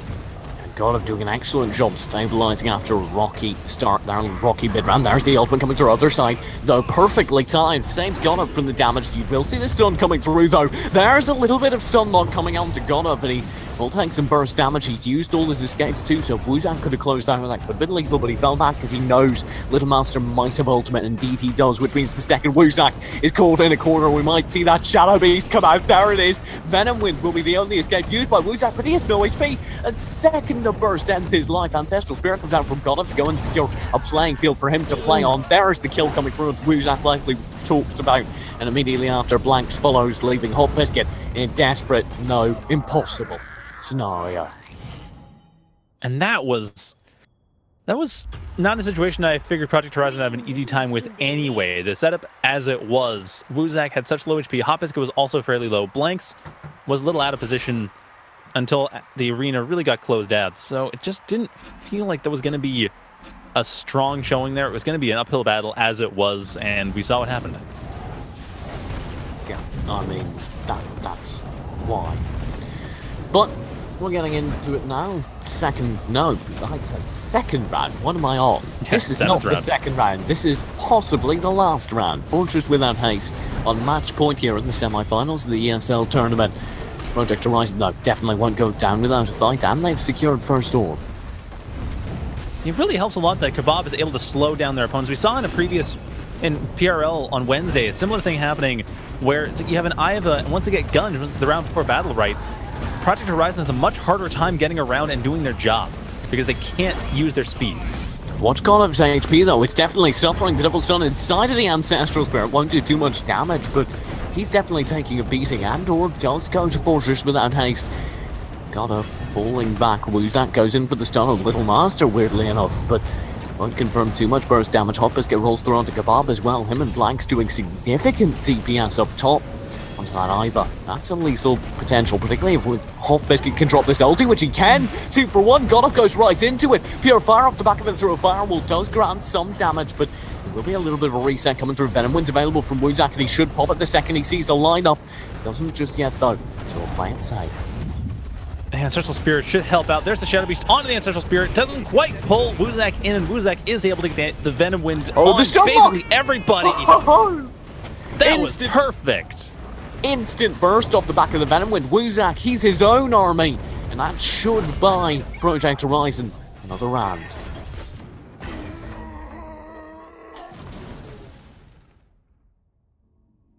So at this point, Project Horizon starting to even this out here. They still have 2 more rounds they have to win, but having said, Blanks was dealing a huge amount of damage. I mean, like we said with Older, that's kind of the point. Like, God of is playing Paloma, and Paloma is all about the healing. The God of, especially God of and Paloma, is all about the healing. Blanks playing it a bit more even, as you would expect from an Older, and that's helping quite a bit. I mean, if Hot Biscuit and Wuzak aren't setting up their CC locks, there is at least a quicksands coming in here, and a few shots, a few Chrono Bolts, just making sure that it's not going to be too easy, even if the CC locks aren't happening. Beep boop. Are we good? Are we better? Yeah, you're good. Okay, awesome. I was a bit of a robot, but it's fine now. Kebab isn't fine though, because he's caught out. Actually, no, he's playing that very well at the top of the arena. Yeah, Wuzak's actually managing to deal loads of damage to God of. Didn't take much themselves either. It's clear that Project Horizon is getting back in their element. They're playing this safe. They're staying around the back walls. That's the thing they do. Once they get a little bit underconfident, they start to play around the walls and make it very difficult for their opponent to know if their camouflage is happening or if or where exactly they are, when they're going to pop out. At this point, though, now that they have center control, this isn't going to be the way they're playing, and that might turn against them.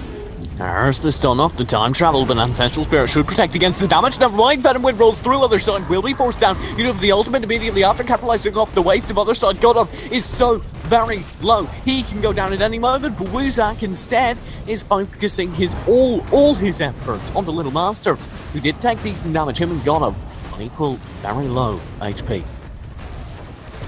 Oh, and Godov, are you going to survive this? Okay, Godov might survive this. Little Master, though, I'm a bit more worried about. Able to pull and get some silence, get some extra damage, but Hoppus didn't take any permanent damage at that point. They're close. If they don't get any healing, they're still going to be hurt hard. But no bursts are coming out from Fortress right now. We do see Godov with the ultimate at the top of the arena, waiting to go and drop that. They have no map control on Fortress. There's the machine gun tears through Hot Biscuit, forces him to kind of fall back for a moment. He will be able to recover. Ultimate available now. There's the double ulti coming through. Venom Wind chimes in with an excellent Infernal Scourge. Godov drops so very low. He goes down. Little Master, he's got barely any HP, but there's a stun coming through right onto him. If the focus can land, then maybe we can see an equal tied scoreline. And 1 point away for either team for the match. Yeah, this point, the game is actually being kind of weird. Where's the center orb? There's usually a center orb, right? This match felt like That was weird. But anyway, yeah, that clearly turning around. Project Horizon is becoming much safer in their play. They're making sure that they don't take any unnecessary risks, because that was a big thing that was happening before. They got caught out, and then there wasn't much that could be done there. Yeah, we do apparently have a center orb thing happening, some weird bug. So it looks like the two teams are going to go ahead and take a moment to go ahead and pause, sort out stuff. Of course, servers will be under control, but this is good actually, Shadow. You might be going in the Twitch chat, oh no, everything's melting. It's great, don't worry, because now we have a moment to appreciate these are two of the best teams in Europe, and we're going to the final point on this match. Yeah, Project Horizon managing to play that safe and turn it around as a result, which does mean we are not... I don't know who's going to win anymore. I mean, I was with you. I thought Fortress with Haste had this, but Project Horizon has adapted fairly well, and Fortress with Haste, we'll need to see if they manage to pull out anything different in the way they play, because they've got to really worry about Wuzak now. The disruption play has been working. Godov's not been keeping their HP up as well as they could. Little Master can afford it. Little Master has got a lot of defensive options on the front lines, but if Godov gets their HP low, then there's not much that can be done about that, especially since Paloma has a very difficult time healing herself. Yeah, it does look like we're going to go ahead and remake the lobby, so that'll take a few moments. At least you can just do one win and that'll be it. They're probably going to want to go ahead and build through all their battle rights, so... right, yeah. We're gonna have to go ahead and throw a few rounds. Hashtag scripted in the Twitch chat. Pro Battle Rights a lot like pro wrestling. Everything's scripted ahead of time. Looks like I don't know what they're discussing. Yeah, looks like we're going for the remake. So that will take a moment. Thank you very much in the Twitch chat for your patience during this time. It is going to take a few moments just to go ahead and get everyone back into a new lobby. They're going to go and remake this on a different server. They're going to have to play through a few rounds. So that they can have all the same battle rights, so that we can have the most competitive final round possible, because you don't want to scrub this final round between these two teams in the semi-final of the 20th ESL Go4Battlerite tournament. Yeah, let's do this right. So, a little bit of pain, a little bit of delay, but it's worth it to make the match as fair as possible and as competitive as possible. So thank you very much in the Twitch chat for putting up with it, but I'd also love to see a rigged spam if at all possible. Because, frankly, let's be honest, it's rigged. Sunlock Studios saw that the team they wanted to win, it's not clear who, but the team they wanted to win wasn't winning, so they crashed the EUS server.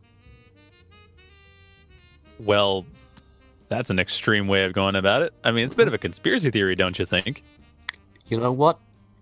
Steel jet fuel can't melt steel server rooms. Steel jet fuel? I didn't think I was going for it. I didn't execute it terribly well. But I had a I had a thing I was going for. You're trying to be an SLS truther? I was trying to be a Still Luck Studios truther. It does look like yeah. we're going to go ahead and get into our recreation now. Just waiting on a couple of readies up from the production team. And we'll go all the way through. So yeah, you might see a few things on stream that freak you out now. Don't worry. These two teams are just going to go ahead and run at each other for a few rounds so that we can get all the Battlerite picking over with. We're going to try and make it identical to what it was last game. So let's use this time, briefly, to go through what happened in the game so far. We did see 4 rounds in a row go to Fortress without haste. I think it was second round went to Project Horizon, and the next 3 went to Fortress without haste. They looked really good. Yeah, they were dominating just by making sure that there was no easy way for Project Horizon to get any momentum going, like get any of the Sunlocks going, get any Fenwins to deal damage, really just get any ultimates out that were effective. And the non-ultimates especially just got up, healed off everything. Little Master silenced everything. The control was great. The reads were great, making sure that Wuzak couldn't move freely. And then Project Horizon seemed to figure out what actually they needed to do. And, you know, that is... Project Horizon have been on top of the game for so long. They've been one of the top teams for so long. And this is why. They're great at adapting. They're great at just making the gameplay happen. I don't know if this is on stream, but Blanks has just written in the in-game text chat, !rigged. So, thank you very much, Blanks, getting it on the Twitch chat memes. But it has been always so fun to watch Project Horizon just adapt, because they are so good at it. That's why they're one of the top EU teams, and that's why they'll probably continue to be one. I do want to see more out of Fortress without haste, though. Like, I imagine they're probably not going to play PRL much because they haven't so far, but I do want to see more out of them because I enjoy watching them play. They really show what you can do without having to worry about the super rushdown style, which, as much as I like rushdown styles in games, it's nice to have the variety. And have the viable variety, too. Yeah, and it's, you know, it's not always, a lot of the time you talk about adaptation, people immediately go and talk about comps. We made that mistake a lot during the early days of casting this. We'd go, you know, this game isn't going so well for this team. Let's talk about some composition changes they can make. But not playstyle changes. Yeah, but playstyle changes work just as well, and oftentimes are far more effective.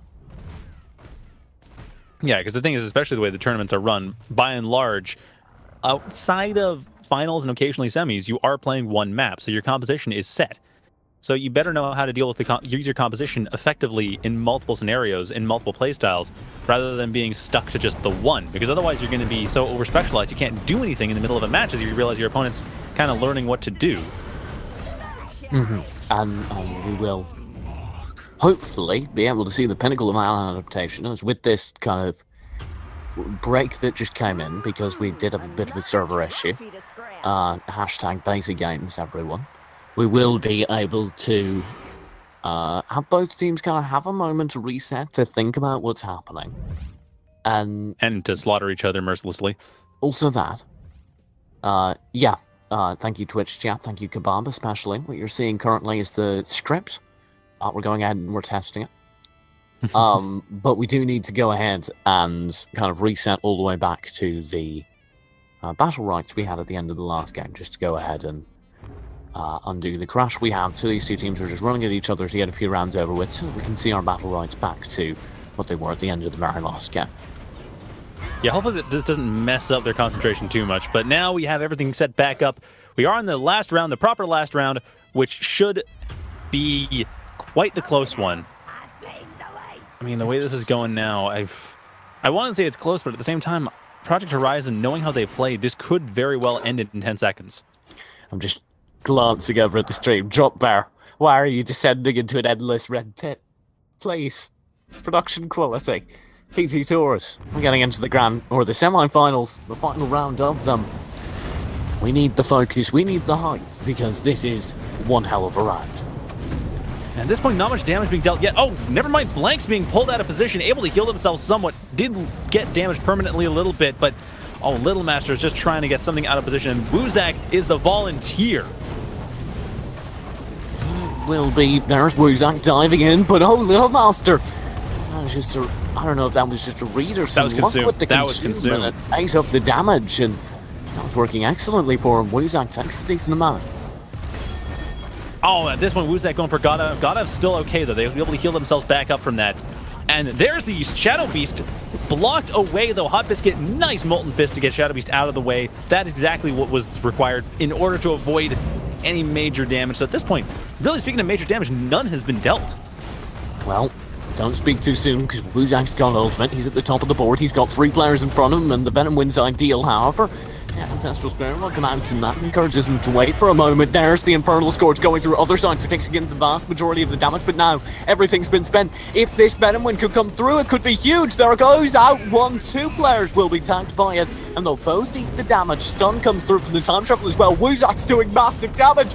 No HP on God of War, Little Master. Both of them could go down at any moment, and both on the pinnacle of death as the push continues to come through. They'll have to play passive, they'll have to play away from this orb, and that could cost them unless they can regain center control or snipe the orb. This could be GG. This could be it. Fortress without a haste, despite all their efforts going down.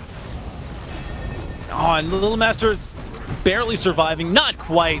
Almost escaped from there, but at this point, Godav does have another Ancestral Spirit. They're going to throw it out there. Now's the time, trying to get blanks caught in that and able to do so, but at the cost of their life of their teammates, as they're not able to heal them up thanks to the Stone Glass.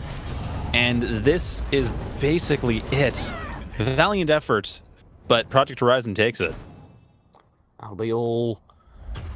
As we do see 3-2 is the end score here, but in actuality, it was 5-4. As a brief server issue interrupted the game, but Project Horizon nonetheless complete a 4-round in a row comeback to win the game and walk away with their ticket to the Grand Finals. It's going to be one hell of an ESL Grand Finals in just a few moments. Intolerant versus Project Horizon.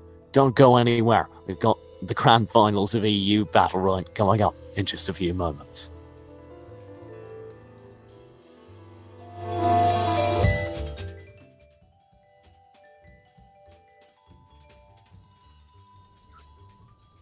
Ladies and gentlemen, it's that time. It's the Grand Finals of ESL Go4Battlerite number 20. I'm still TJ.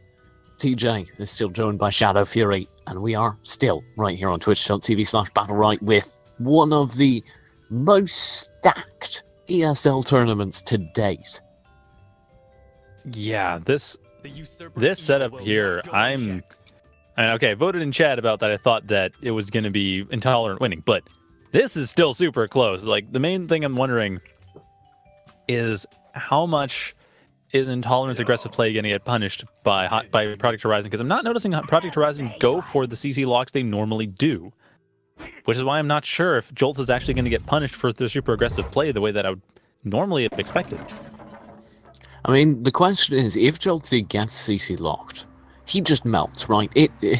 The character does not have enough HP. He melts very, very quickly if a focus can go through onto him. So it's going to be a question of, can that focus come through?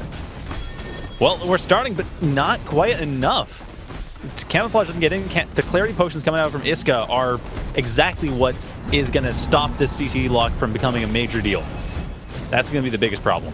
You can already see Wuzak's taking a fair bit of damage. There's the Chaos Grip out. He almost goes down right there. Predictive Chaos Shackles almost land as well. Arcane Shackles, sorry, not Chaos Shackles. And you can see just the low HP on Wuzak. There's another Chaos Grip in. Jolty still looking for that kill. Camouflage will keep him safe for now, and an aggressive Chronoflux does that doubly. So nice orb snipe attempt from Wuzak, but it doesn't work, and he almost goes down again. He's got the lowest HP possible. He's almost killed by the crippling goo. He has to escape using the time travel as an ultimate burn for absolutely no gain. And not only that, the camouflage too. Oh, I mean, look at that. Wuzak has got nothing to work with right now. He's got absolutely nothing to work with, and Hot Biscuit is about to go down. He's using Pure Fire purely just to stay alive for any sort of healing capability. And Project Horizon are absolutely being torn apart right now in this first round. There's the ultimate coming through from Jolty. It won't land anything, but it stops any sort of aggressive maneuvering from coming through. The Chaos Grip comes through, deadly injection almost kills Blanks. He doesn't have enough healing to save Wuzak as well. They need to reset, they need to play passive, they need to get some orbs as well though, just to get their max HP up, and I don't see it happening like this. Not without center control. And there's the crippling. Again, all these ultimates have been missing. That's the one thing that they're working out for Project Horizon. Project Horizon, the double ultimate. But into the crippling goo, though. They would have. What? It's like, they probably thought they would be able to make it, but there's nowhere near enough HP there. The crippling goo just rips them apart. Goo's great. Let's go for a bath. There must have been a mistiming there. Infernal Scorch right into a crippling goo. And then like that was blind. I'll give that. I'll give that a Hot Biscuit. That was a blind shot, and they might have expected the crippling goo was done by then. Yeah. No, it is. It is not too much Hot Biscuit's fault. It just didn't work out well for him. Yeah. At this point, oh no! What? Oh, Iska, focus! You're really forward. That's what they. That is not good for Iska. Iska takes massive pleasant damage. That's an insane amount of early focus, and it's not getting any better. There's another bit of damage from Wuzak there, and he's not giving up just yet. Iska very low on HP, and that actually is incredible because it forces Nye to fall back as well, and theoretically that would allow focus to come through onto Jolty while two players were trying to deal with Wuzak. It didn't happen, but it was still worth the effort. It's kind of surprising, too, when you consider that both Nye and Jolts are playing characters that can easily outsaturate a cloaked character. Oh, Iska might go down here. That Infernal Scorch did land. Wuzak, though, he's going to be panicked out. He's going to be focused. Nye reads the situation perfectly. Nye maneuvers excellently, deceits all that's keeping Wuzak alive, and it's a waste of EX, because he gets nothing with it. Well, he stayed alive. That's something, for sure. But at this point, his health has stabilized somewhat. The health advantage is actually to neither team, and Iska... Oh, that barrier was so perfect. Oh, yeah, they needed that. Missing from Joltsy, though. That could have confirmed the kill, but obviously it doesn't because it didn't land, and set the focus is now going on to his teammate. Nye, he does have ultimate, but it's not a terribly defensive one. There goes the machine gun, there goes the crippling coup as well. Machine gun and crippling coup are both pretty much wasted. The time travel available on Blanks, that could be a setup, but there's no ultimate for the punish. Well, at this point, Project Horizon is playing super safe, trying to avoid getting too close to their opponents because they know if they get too close, Jolts will focus them down. Nye will also help out. And there's a stun lock, the attempted stun lock, but once again, it doesn't work. We see that Jolts is broken out of that. Not by Clarity Potion in that time, though. No. Just by time. No.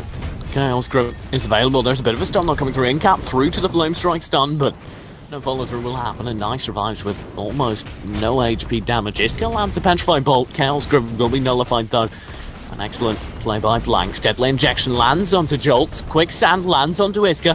An orb off the back of those two players goes to Project Horizon. That grabs Infernal Scorch, which comes through and grabs two. Iska's got no HP. Joltsy's got no HP. Iska can't save them. They both fall. Iska has no HP either. Now as the Venom Wind ties in very well with a Flame Strike. And just like that, Project Horizon, they equalise the scoreline.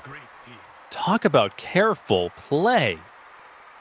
I mean, most of that team had double-digit HP for most of the match. Like, after that first engagement where everything was falling apart, there wasn't a whole lot that they had available to them, but it was enough. Uzak was able to get away, use the health orbs to heal up, and in general, they just were able to use the orbs and the health pickups to make themselves that much healthier, that much more stable. And then once they got to 48% HP, they never really dropped down from there again. They were able to just keep the control, keep Nye and Jolts from doing anything. And all these, like, all the ultimates you mentioned were dodged because of spacing, because Hot Biscuit and Wuzak just never got too close. I'm just in awe of the match we just watched. There's no other words for it. And we've got 3 maps of it. Yeah, the way they're playing most likely will be all 3 maps. Well, I cannot wait. Luckily, though, I won't have to wait long. We're getting right back into the action, and let's watch the opening poke phase here. It will be nothing coming so far, actually. Very, very well played by Blanks, but he gets pulled in by the Chaos Grip. That could be early lethal damage if Joltsy can punish. He's certainly going for it. Wuzak, though, comes in for the interrupt. Nye pulls them in with a Tractor Beam with the Chronoflux. Should save them from anything permanent. Well, that helps, but it's still not quite enough, and Project Horizon does not take the orb. It is Intolerance orb, and Intolerance with Iska's ultimate, when they get the setup going with the stuns and the roots, we should see a crippling goo very shortly. Actually, Wuzak taking a fair bit of HP in the backlines during an earlier engagement. Joltsy definitely won that. Blanks has ulti.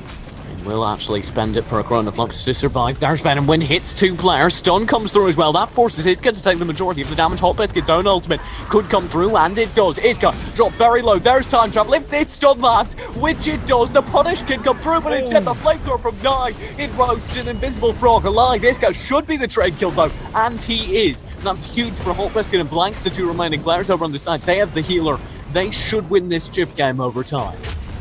Especially with Chronoflux coming out there to take the orb and just generally maintain position. At this point, Chronoflux is going to be wonderful because, as it always is, due to the nature of the team composition, but now that they don't have any healer, this is just a chip game. That's all it is. Yeah, Joltsy and Nye, they need to focus in. They need to get an instant, just a few moments of burst.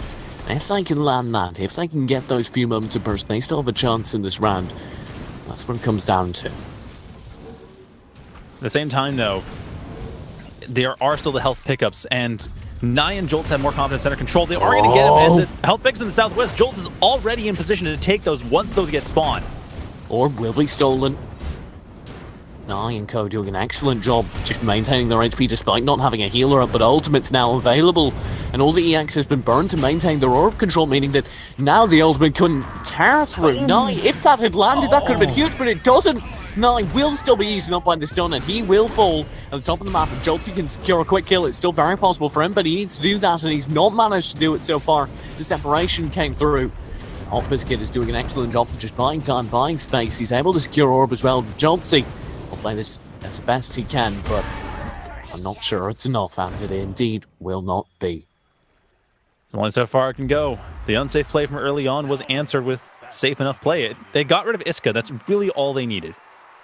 And they did it. Once they got that, all that was left was staying alive, even without the center control. I'm impressed, though, because Jolts and Nye were maintaining center control and were maintaining control over the health pickups. And until Hot Biscuit managed to get the ultimate going, even though they missed, they got the health pickups and were still able to apply enough pressure to Nye, push him out of the way. And the lead up to that got Nye into the position they were in that got them killed. Blanks. Although now we're in round 4. Yeah, I should point out, we're in round 4. We have Oil Gunge. No. Watch this. Watch Joltsy, because Blanks is doing an excellent job. The Sands of Time lands. Joltsy, he overextends. He takes a 1v3 fight, and now he's got no HP whatsoever. Oh, Jolts is probably going to be okay, though, provided they don't get too close. That's the thing. Jolts is still in a position where they are playing Esmo. They can live as long as they don't get too close. They can be at 1 HP, they still maintain enough distance, they still have the displace. But this might not end up working despite that. He's been able to stay alive so far thanks to the healing, the shielding of his teammates, but now he's spent that all, and because of the time that's been spent healing him up, they have no center control, which means they weren't able to get orb, and now the focus can begin to come through. Venom Wind could guarantee the kill. It landed on all 3. Shielding will save him yet again, but at the cost of much of his teammates' HP. Joltsy should go down. This is incredible how well he stayed alive, but it has been so very much at the cost of his teammates' HP and their center control. And now they have almost no chance in the round over on Intolerant. No, at this point with 20% HP, 11% HP, thanks to the ultimate coming in there. And now Jolts finally goes down. It's pretty much just going to be a melt from here. The entire team's done. But nicely done staying alive despite the early melt. I almost missed that too. It was gone from Battlerite. I'm a bit surprised, actually, Nye didn't take the Gunge, come to think of it. I was expecting that, because that's normally what an Iva takes in general, and especially when you're dealing with teams like this and the speed that Hot Biscuit and Wuzak need in order to get around the map. Gunge utterly stuffs that. But we didn't see that for some reason. Nye's going for the stronger shields instead. I mean, you need it against the burst damage that can come through from Wuzak and Hot Biscuit. It makes sense if you're thinking about just negating burst damage, going for more shields, better shields, quicker shields, that makes sense. Well, at any rate, it is pretty even opening, but once again, Project Horizon maintaining the advantage, maintaining the health advantage, and Jolt's getting, there's the stun lock setup, but not quite able to work. Well, like I said, Jolts just escapes that whenever they have the chance. Panic Flask lands ultimate though, tears through the Infernal Scourge, misses most everything, but it might still not even matter because Joltsy, there's the shielding you talked about, but it's being spent exclusively yet again to save Joltsy, and that means his teammates take chip damage over time. Venomwind comes through, he will survive thanks to an excellent Clarity Potion, but now it's not available to save Nye. Now Nye will fall, and I just don't see this turning around. Project Horizon are looking excellent now. Yeah, they have been in control of this match ever since the last round. And nice dodge from the Chaos Grip. Avoiding that Chaos Grip with the Molten Fist, that opened up the kill on Iska, but man, match point is far closer, far sooner here than I expected. The strings have been relit. Yeah, Intolerant looks so very close, but now it's beginning to look very good for Project Horizon. There's no other way of phrasing it. They are looking absolutely in control. So at this point, Project Horizon, question is, are they going to continue to play it that somewhat safe way they've been playing it that's been working, or are they going to go aggressive because they have a 3-round advantage and can afford to lose? Oh, Stunlock special. That's a ton of early damage out onto Iska. He's barely alive now because he's been dropped incredibly low. Wuzak absolutely making a name for himself here, and perhaps a little bit of sloppy play coming out as Joltsy definitely is a little bit surprised yet again. There's the Venomwind backline. It will only land on Joltsy, but Iska's been forced so very low by Wuzak. Now Hot Biscuit's coming through with the Firestorm, and that does significant damage as well. Most of the shields are down as well. The Zap might be up by now, but Arcane Barrier is not up. Barrier should be up, but not being used, and everything's being used to protect Iska, even though Iska is not the one directly threatened right now. Oh, that focus will come through. You will have the ultimate available, all 3 of them now. There's the Infernal Scourge spent, decent damage coming through. Venomwind could come through. It's the time travel to bail out a Hot Biscuit, and that's huge because now the Venomwind comes through, lands 2 guarantees, 2 kills basically, and there they are, both 1-2 picked up. Joltsy, he has his own ultimate, in fact a double ultimate if he can make use of it, but it won't matter because the burst damage lays into him, and there's map 1 going to Project Horizon in excellent fashion. Off of a Venomwind happy birthday, of all the ultimates to get a happy birthday off of, to get a double kill off of, you have Venomwind, like the least reliable ultimate in the game, and Wuzak manages to get the positioning right, knows what their opponent's abilities are, and has everything set up so that the Venomwind actually work. That's the most amazing part to me. Project Horizon are looking on point. This is some incredible play coming out from both teams, to Intolerant's credit. But when Project Horizon start rolling, I don't know, you're the expert. What possibly can be done to counter it? I mean, the thing with Project Horizon is that they're kind of iffy to deal with unless you have some way of making it difficult for them to get that setup going. And the problem with the current setup right now is that Wuzak is setting up as much as they can to avoid basically getting hit. Like, they're not playing the super defensive setup they were on like Mount Erez Day and Blackstone Arena Day, because the walls don't really work for that. But without that setup, it's just really hard to get them to actually have to respect you, or without some way of bursting out Wuzak, like just making sure Wuzak cannot do the job they need to do.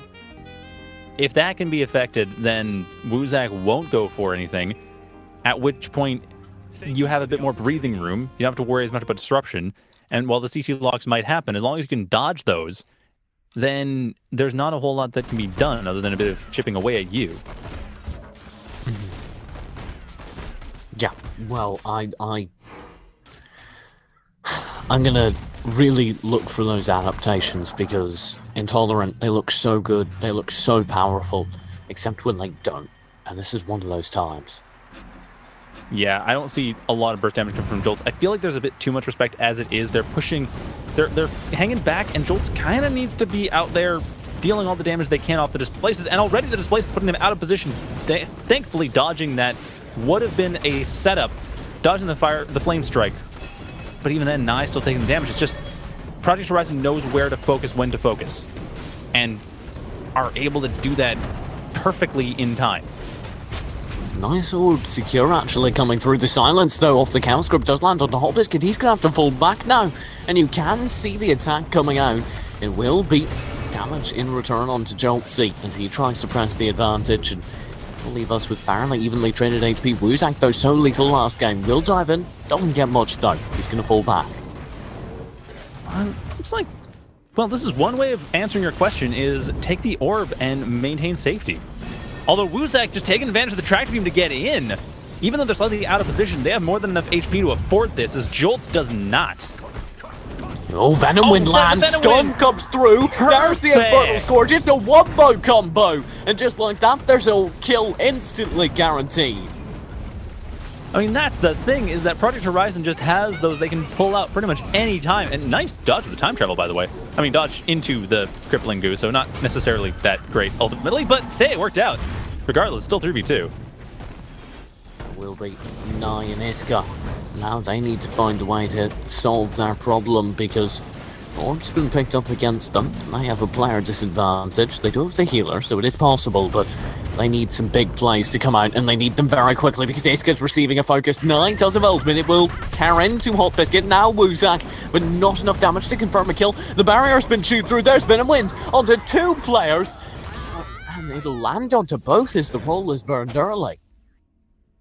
Yeah, the roll was burned early to avoid the camouflage, and the Clarity Potion got hit late, so it wasn't able to actually stop the Venom Wind damage over time, or the Venom Wind explosion countdown that was meant to do. So it was an unfortunate combination of things. I mean, really, at that point, Iska probably would have been best just throwing the Clarity Potion, like self-casting the Clarity Potion, and then that would have helped with the camouflage. If a stun happened, stopped the stun, and gotten rid of the Venom Wind attack entirely. But they went for the roll instead. Yeah, and it's, you know, I mean, hindsight is 2020. And yeah, it's obviously. Yeah, it's very true. It's rolls, very... like, you want to get out of there, and then you go, oh wait, no, Venom Wind, and yeah. Clarity Potion to get rid of incoming croaks isn't a popular thing I've noticed, actually. It's not something I see a lot of Lucy's do anymore. Well, it's risky. It's very, very risky. Because the second you cast on that Clarity Potion, you now don't have it for whenever the croak does to you.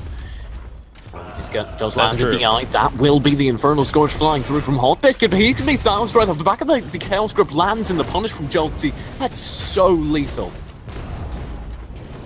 Yeah, this is a strong setup right now. As it is, Wuzak is separated, as they commonly are, but it feels like the general team of Project Horizon is separated, and into the double ultimate blanks. Wow, that is painful. He gets chained into the Crippling Goo by the ultimate from Joltsy. He gets pulled into a Crippling Goo. That's it. Ugly ultimate overlap. They do get Orb. That heals them up a bit, but they need to see something incredible. They will have 3 ults in a second, though, so they can play off of that. And Wuzak is indeed perhaps trying to get something going. There's the time travel and will land into the stun, but instantly silenced. Venom Wind comes out and lands onto 1. That's not enough. You need more than that. The Infernal Scourge will try and confirm damage. It gets 2. It's got 9 of the 2 players in question. They're following through aggressively. Joltsy's Chaos Grip will be reflected in another orb, will be picked up by Project Horizon. Now, Project Horizon, don't count them out. They've come back from worse situations than this. And they're currently on a track to come back. Nice avoidance of the Chaos Grip there. Hot Biscuit just barely spacing away from that to avoid getting pulled in. And there's the setup. Not as much damage as I'm sure would be appreciated thanks to the barriers coming out from Iska and Nye. Watch Wuzak here because his deceit's been spent. He's in the camouflage state. He will have a combo though. Joltsy takes massive damage. The Infernal Scourge follow through, falls a little bit short on the silence onto Hot Biscuit from the Chaos Grip. Drops him perilously low. Arcane Shackles do land onto Wuzak as well, dealing decent damage, but the root will be ineffective, meaning that now he's going to be barely alive. But no! A great flick from Joltsy. That could have been lethal.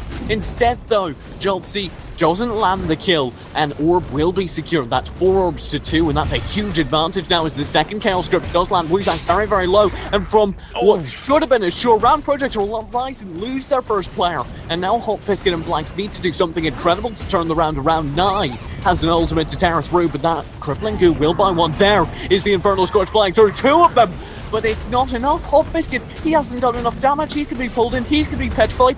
Blanks will be slain. That's just a matter of fact. Unless something incredible happens, like Hot Biscuit actually shunting the player out, and he will manage to get the first kill, but Blanks falls. Hot Biscuit, in an unwinnable situation, will finally fall. And there's the tied round scoreline. Intolerant, they're back on the board.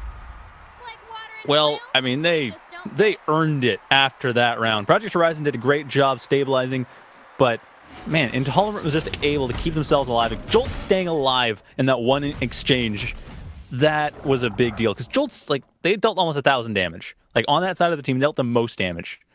Hot Biscuit dealt the most damage overall, but Jolt's was still a massive contributor damage-wise. Had they died earlier, that would have sealed it.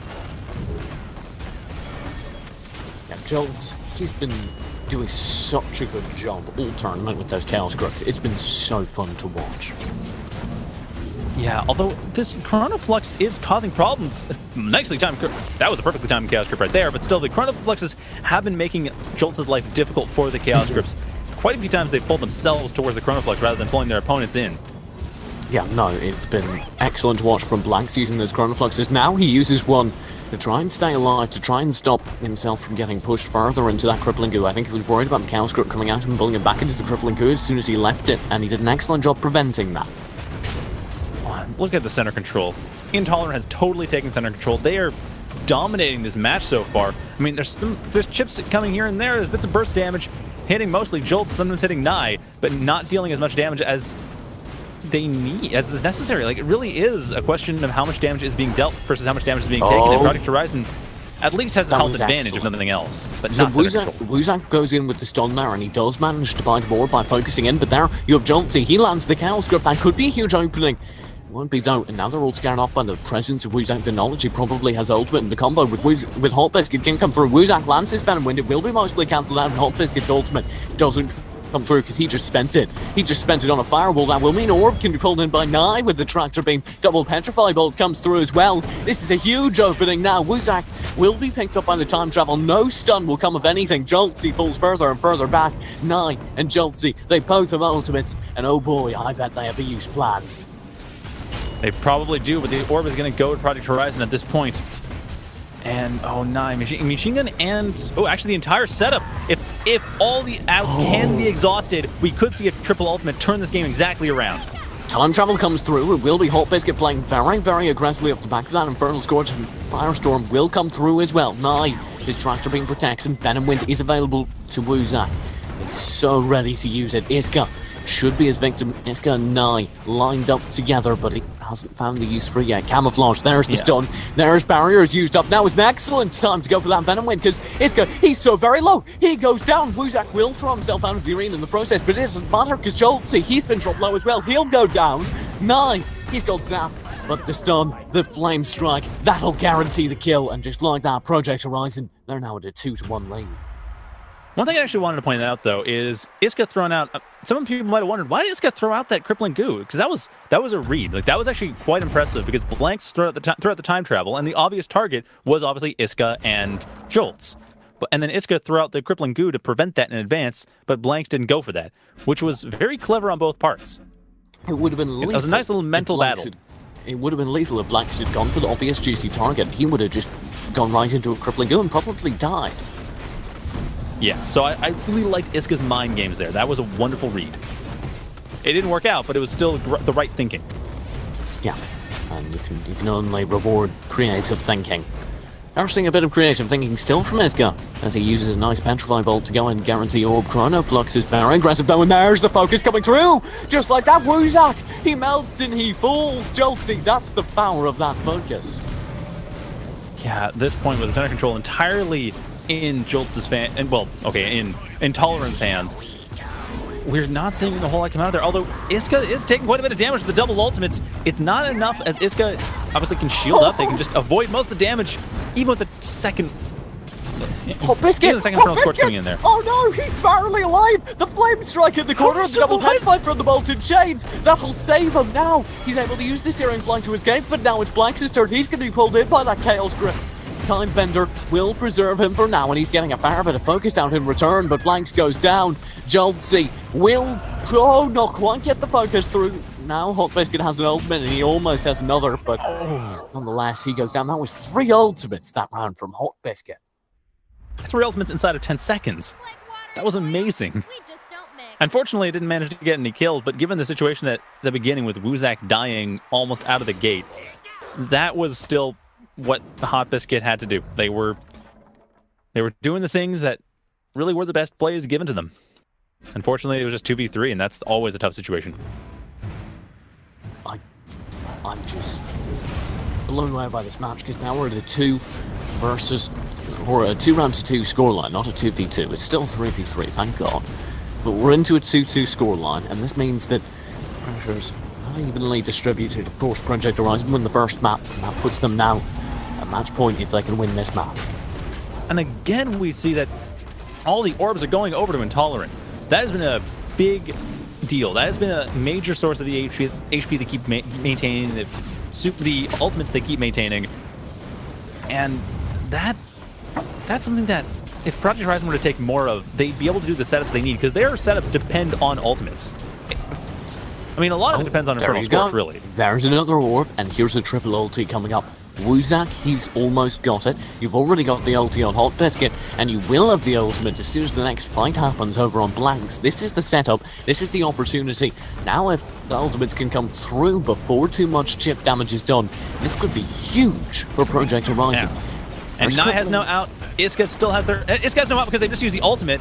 And that'll allow us to... There's the ulti! There we go! Iska, he takes all of it! He's now sub 1 HP, sub 1 bar of HP, and the focus that can come through, because he's been separated from his team, will mean he dies almost instantly. Hot Biscuit, though, he might get a trade kill. If Hot Biscuit goes down here, and he does, now it's an open situation. Now Woozak and Blanks, they can focus through. If they can get a quick burst kill onto Nai, this is very, very possible, but Blanks has the healing. He needs to keep his teammate alive, but he's pushed too far up to try and support Woozak. Now he's at risk as well. Nai, he's got no HP, sure, but Joltzy's doing an excellent job. That Venom Wind should finish the game, though, should finish the round, though, because now Joltzy's too low, Nai's too low. Both of them need to play so passively. This shouldn't be tenable. I mean, it might work, though. The HP advantage, at least, is in Project Horizon's favor, and as all they really need is just to chip this out. Remember, there's no healer on Intolerant's side. They only have damage right now. So that's all they're dealing with. Although, Joltsy, you say he only has damage, he's got a fair bit of it. And if this orb can be secured, it could be possible. Joltsy actually able to get a fair bit of HP nuggets. However, Woozak lands the stun. Joltsy can't get orb in time. Nai will be able to get it. That gives him ultimate. That'll be all, as he is shut down. And now, Project Horizon, they take the lead once again, and they're only 2 points away from winning the tournament. Yeah, that was a clear demonstration of what I meant by the ultimates, though. Like, everything there boiled down to a combination of Hot Biscuit and Woozak just setting up their ultimates and setting up their stun lock onto Iska. I mean, it was pretty even up until the ultimates got thrown out there, and then it was completely Project Horizon's favor at that point. That's why they need the orbs. Like, that is a big thing. I know we kind of played the orbs a bit, maybe too much, but that's, in this case, in this matchup, and these teams, why it's relevant. Absolutely. And it's been really, really fun to watch so far. First orb, speaking of orbs, does go to Nai. Joltsy tries to push up, Woozak tries to support, but it won't be any significant damage dealt so far. Joltsy actually taking a fair bit. However, that'll be all, and the end HP is about even on both sides. Oh, and Woozak getting double stun off of a Savior time travel. I thought that was just an escape, but no, it actually does manage to get in. Not enough damage, though. There's the Venom Wind, but it's super risky. Doesn't manage to actually do anything. Watch Hot Biscuit's HP. He's going to be chained in. He's got an ultimate, but it doesn't matter because he gets the Chaos Grip landed on him, and that silence will be fatal. Now Woozak that is the Venom key Wind. Ultimate. I don't see how Venom Wind can save him. He gets 2, but it'll both be cancelled out by a shielding, and Intolerant have bought themselves another round, and they've tied up the scoreline 3-3 on the second map of the series. Yet again. The thing is, they know Hot Biscuit is their target. They know they have to get rid of Hot Biscuit. They know they have to make sure that there's no meter, or as little meter as possible, going over to Project Horizon. Because if Hot Biscuit's able to get those Infernal Scorches off, especially with Woozak chaining with them, they lose a team member. They lose Iska. Like that. That is their main priority. They need to stop Hot Biscuit, and they are stopping Hot Biscuit. That's when they win. Well, let's watch Hot Biscuit this round, because he is being chained out, but he's managed to get that full Firestorm off. Watch the HP on Blanks up top now. This could be dangerous for him. Nai actually has suddenly spotted him out, but he'll be petrified, and that does buy a fair amount of time. Joltsy landing the silence on Orb from the Chaos Grip won't be able to secure Hot Biscuit, instead steals it. You flanked Hot Biscuit as the player to stop. He's not being stopped at all. No, not this round. Blanks was the focus at first. And while that's a good idea, get rid of the healer. You do want to have that option there. Hot Biscuit, once they get the ultimate, we should see the triple ultimate setup as we normally do. And that is very shortly going to happen. There's the ultimate setup now. Well, Joltsy did land the silence temporarily onto Blank's saddle, forced him to play a little bit more passively. There's the time travel opener. Wuzak dives deep into the backline. Joltsy and co, they know what's coming, and there, he doesn't even stop it because still Hot Biscuit does get through. Now he's chained into a corner though. You have the crippling good to prevent his escape. Already one player has fallen though because all the outs have been burned. Joltsy, he doesn't have enough HP to win this fight, and at the same time his teammate Nye will be isolated and shot down inside his own little death corner. Maybe Intolerant win that if somehow maybe Iska survives that, but instead he goes for the crippling goo, and that just cost him. Yeah, I can see why they did that, because it would theoretically discourage their opponents from getting that close. But at that point, there's a massive health difference, and I mean, it was risky, but Project Horizon could afford it. It did end up working out. It could obviously have gone possibly the wrong way. If Project Horizon had taken too much damage in that exchange, the game could have still turned around. Jolts and Nye still could have taken it back. They didn't though, and that leaves us where we are. Tournament point now for Project Horizon. Silence comes through off the back of the Chaos Grip. That'll allow Jolt to see some opening damage on Hot Biscuit. You flanked him as the player to stop. Shadow, they're doing a better job of it this round. They are, but man, Hot Biscuit has been just avoiding those tasers every single time. Nye actually went for the taser right, which is a little unusual going for the taser bounce right, but that's probably why, but Hot Biscuit just is not falling for it. Oh, double petrify, that's huge nice. now. Wuzak's the only player alive. Double petrify bolt was huge from Iska, but it might not be enough because he's still under focus. He's still under fire, and Wuzak's diving deep into the back lines. Oh, and Jolt's avoiding, I don't know if that displace was intentional, but they avoided the deceit by the last frame, which leaves Wuzak pretty out of really any power right now. I mean, they have the most HP, but not a whole lot else to work with. Nice double petrify comes through yet again. And that means that they are able to get a fair bit of damage out on both Wuzak and Blanks. Intolerant are looking decent in this round. And there's the seat coming in. There's the attempt at a combo, but doesn't quite work with the quicksand at least. And another flame strike being dodged. So overall, it seems Intolerant just knows what Blanks, sorry, not what Blanks, but what Project Horizon is likely to do. Watch the ultimate combo now coming through from Project Horizon, because you have all three up. You have the Venom Wind, you have the Infernal Scorch, and you have the time travel. It can be game over right here. It can be tournament over right here. There's Venom Wind, there's the Infernal Scorch. Time travel comes in as well, and all the damage is dodged. Somehow they survive. First kill does come through. Joltsy's the first player to go down, but Wuzak's got no HP. If Hot Biscuit can be shut down in this opening phase, this is still possible, but Iska needs to do something incredible to save Nye. He does do it. Panic Flash comes through, but now he's been stunned down. Now Nye crumbles. Iska in a 1v3 for the tournament. There's the Infernal Scourge. That'll seal the deal. And Project Horizon, with a 2-0 map scoreline, take the tournament and the €150 prize pool. Congratulations, Project Horizon. You have impressed all of us. Although, I've got to say, congratulations also to Intolerant for putting up a strong fight, especially that last round. The first round, it didn't seem quite so strong, but that last one, they clearly had an idea. They clearly knew what to do.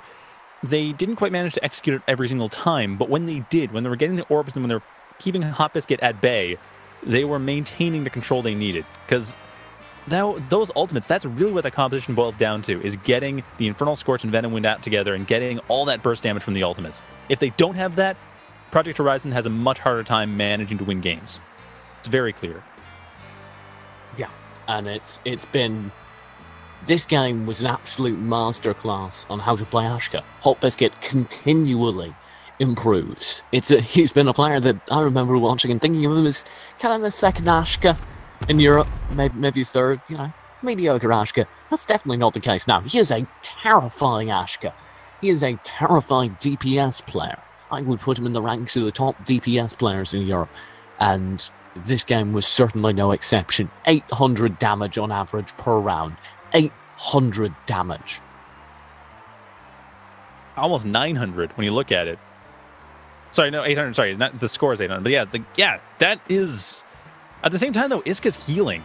1,000 protection, healing and barriers. Barriers are a big part of it. That was something I was noticing as well, as the use of shields among Intolerant. That started to wane near the end of the rounds as Project Horizon was winning. But that's the thing that Intolerant has massively going for them, is the fact that they can just nullify damage coming in. Yeah, and Shields have the capability to just make damage, pretend damage in a way that's really cool. Either way, though, we're gonna shut up now because it's been great doing this tournament today, but that'll be all for now. We might be back later in the day if you're from North America. There's a decent chance we'll be back with a Brazilian tournament later in the day.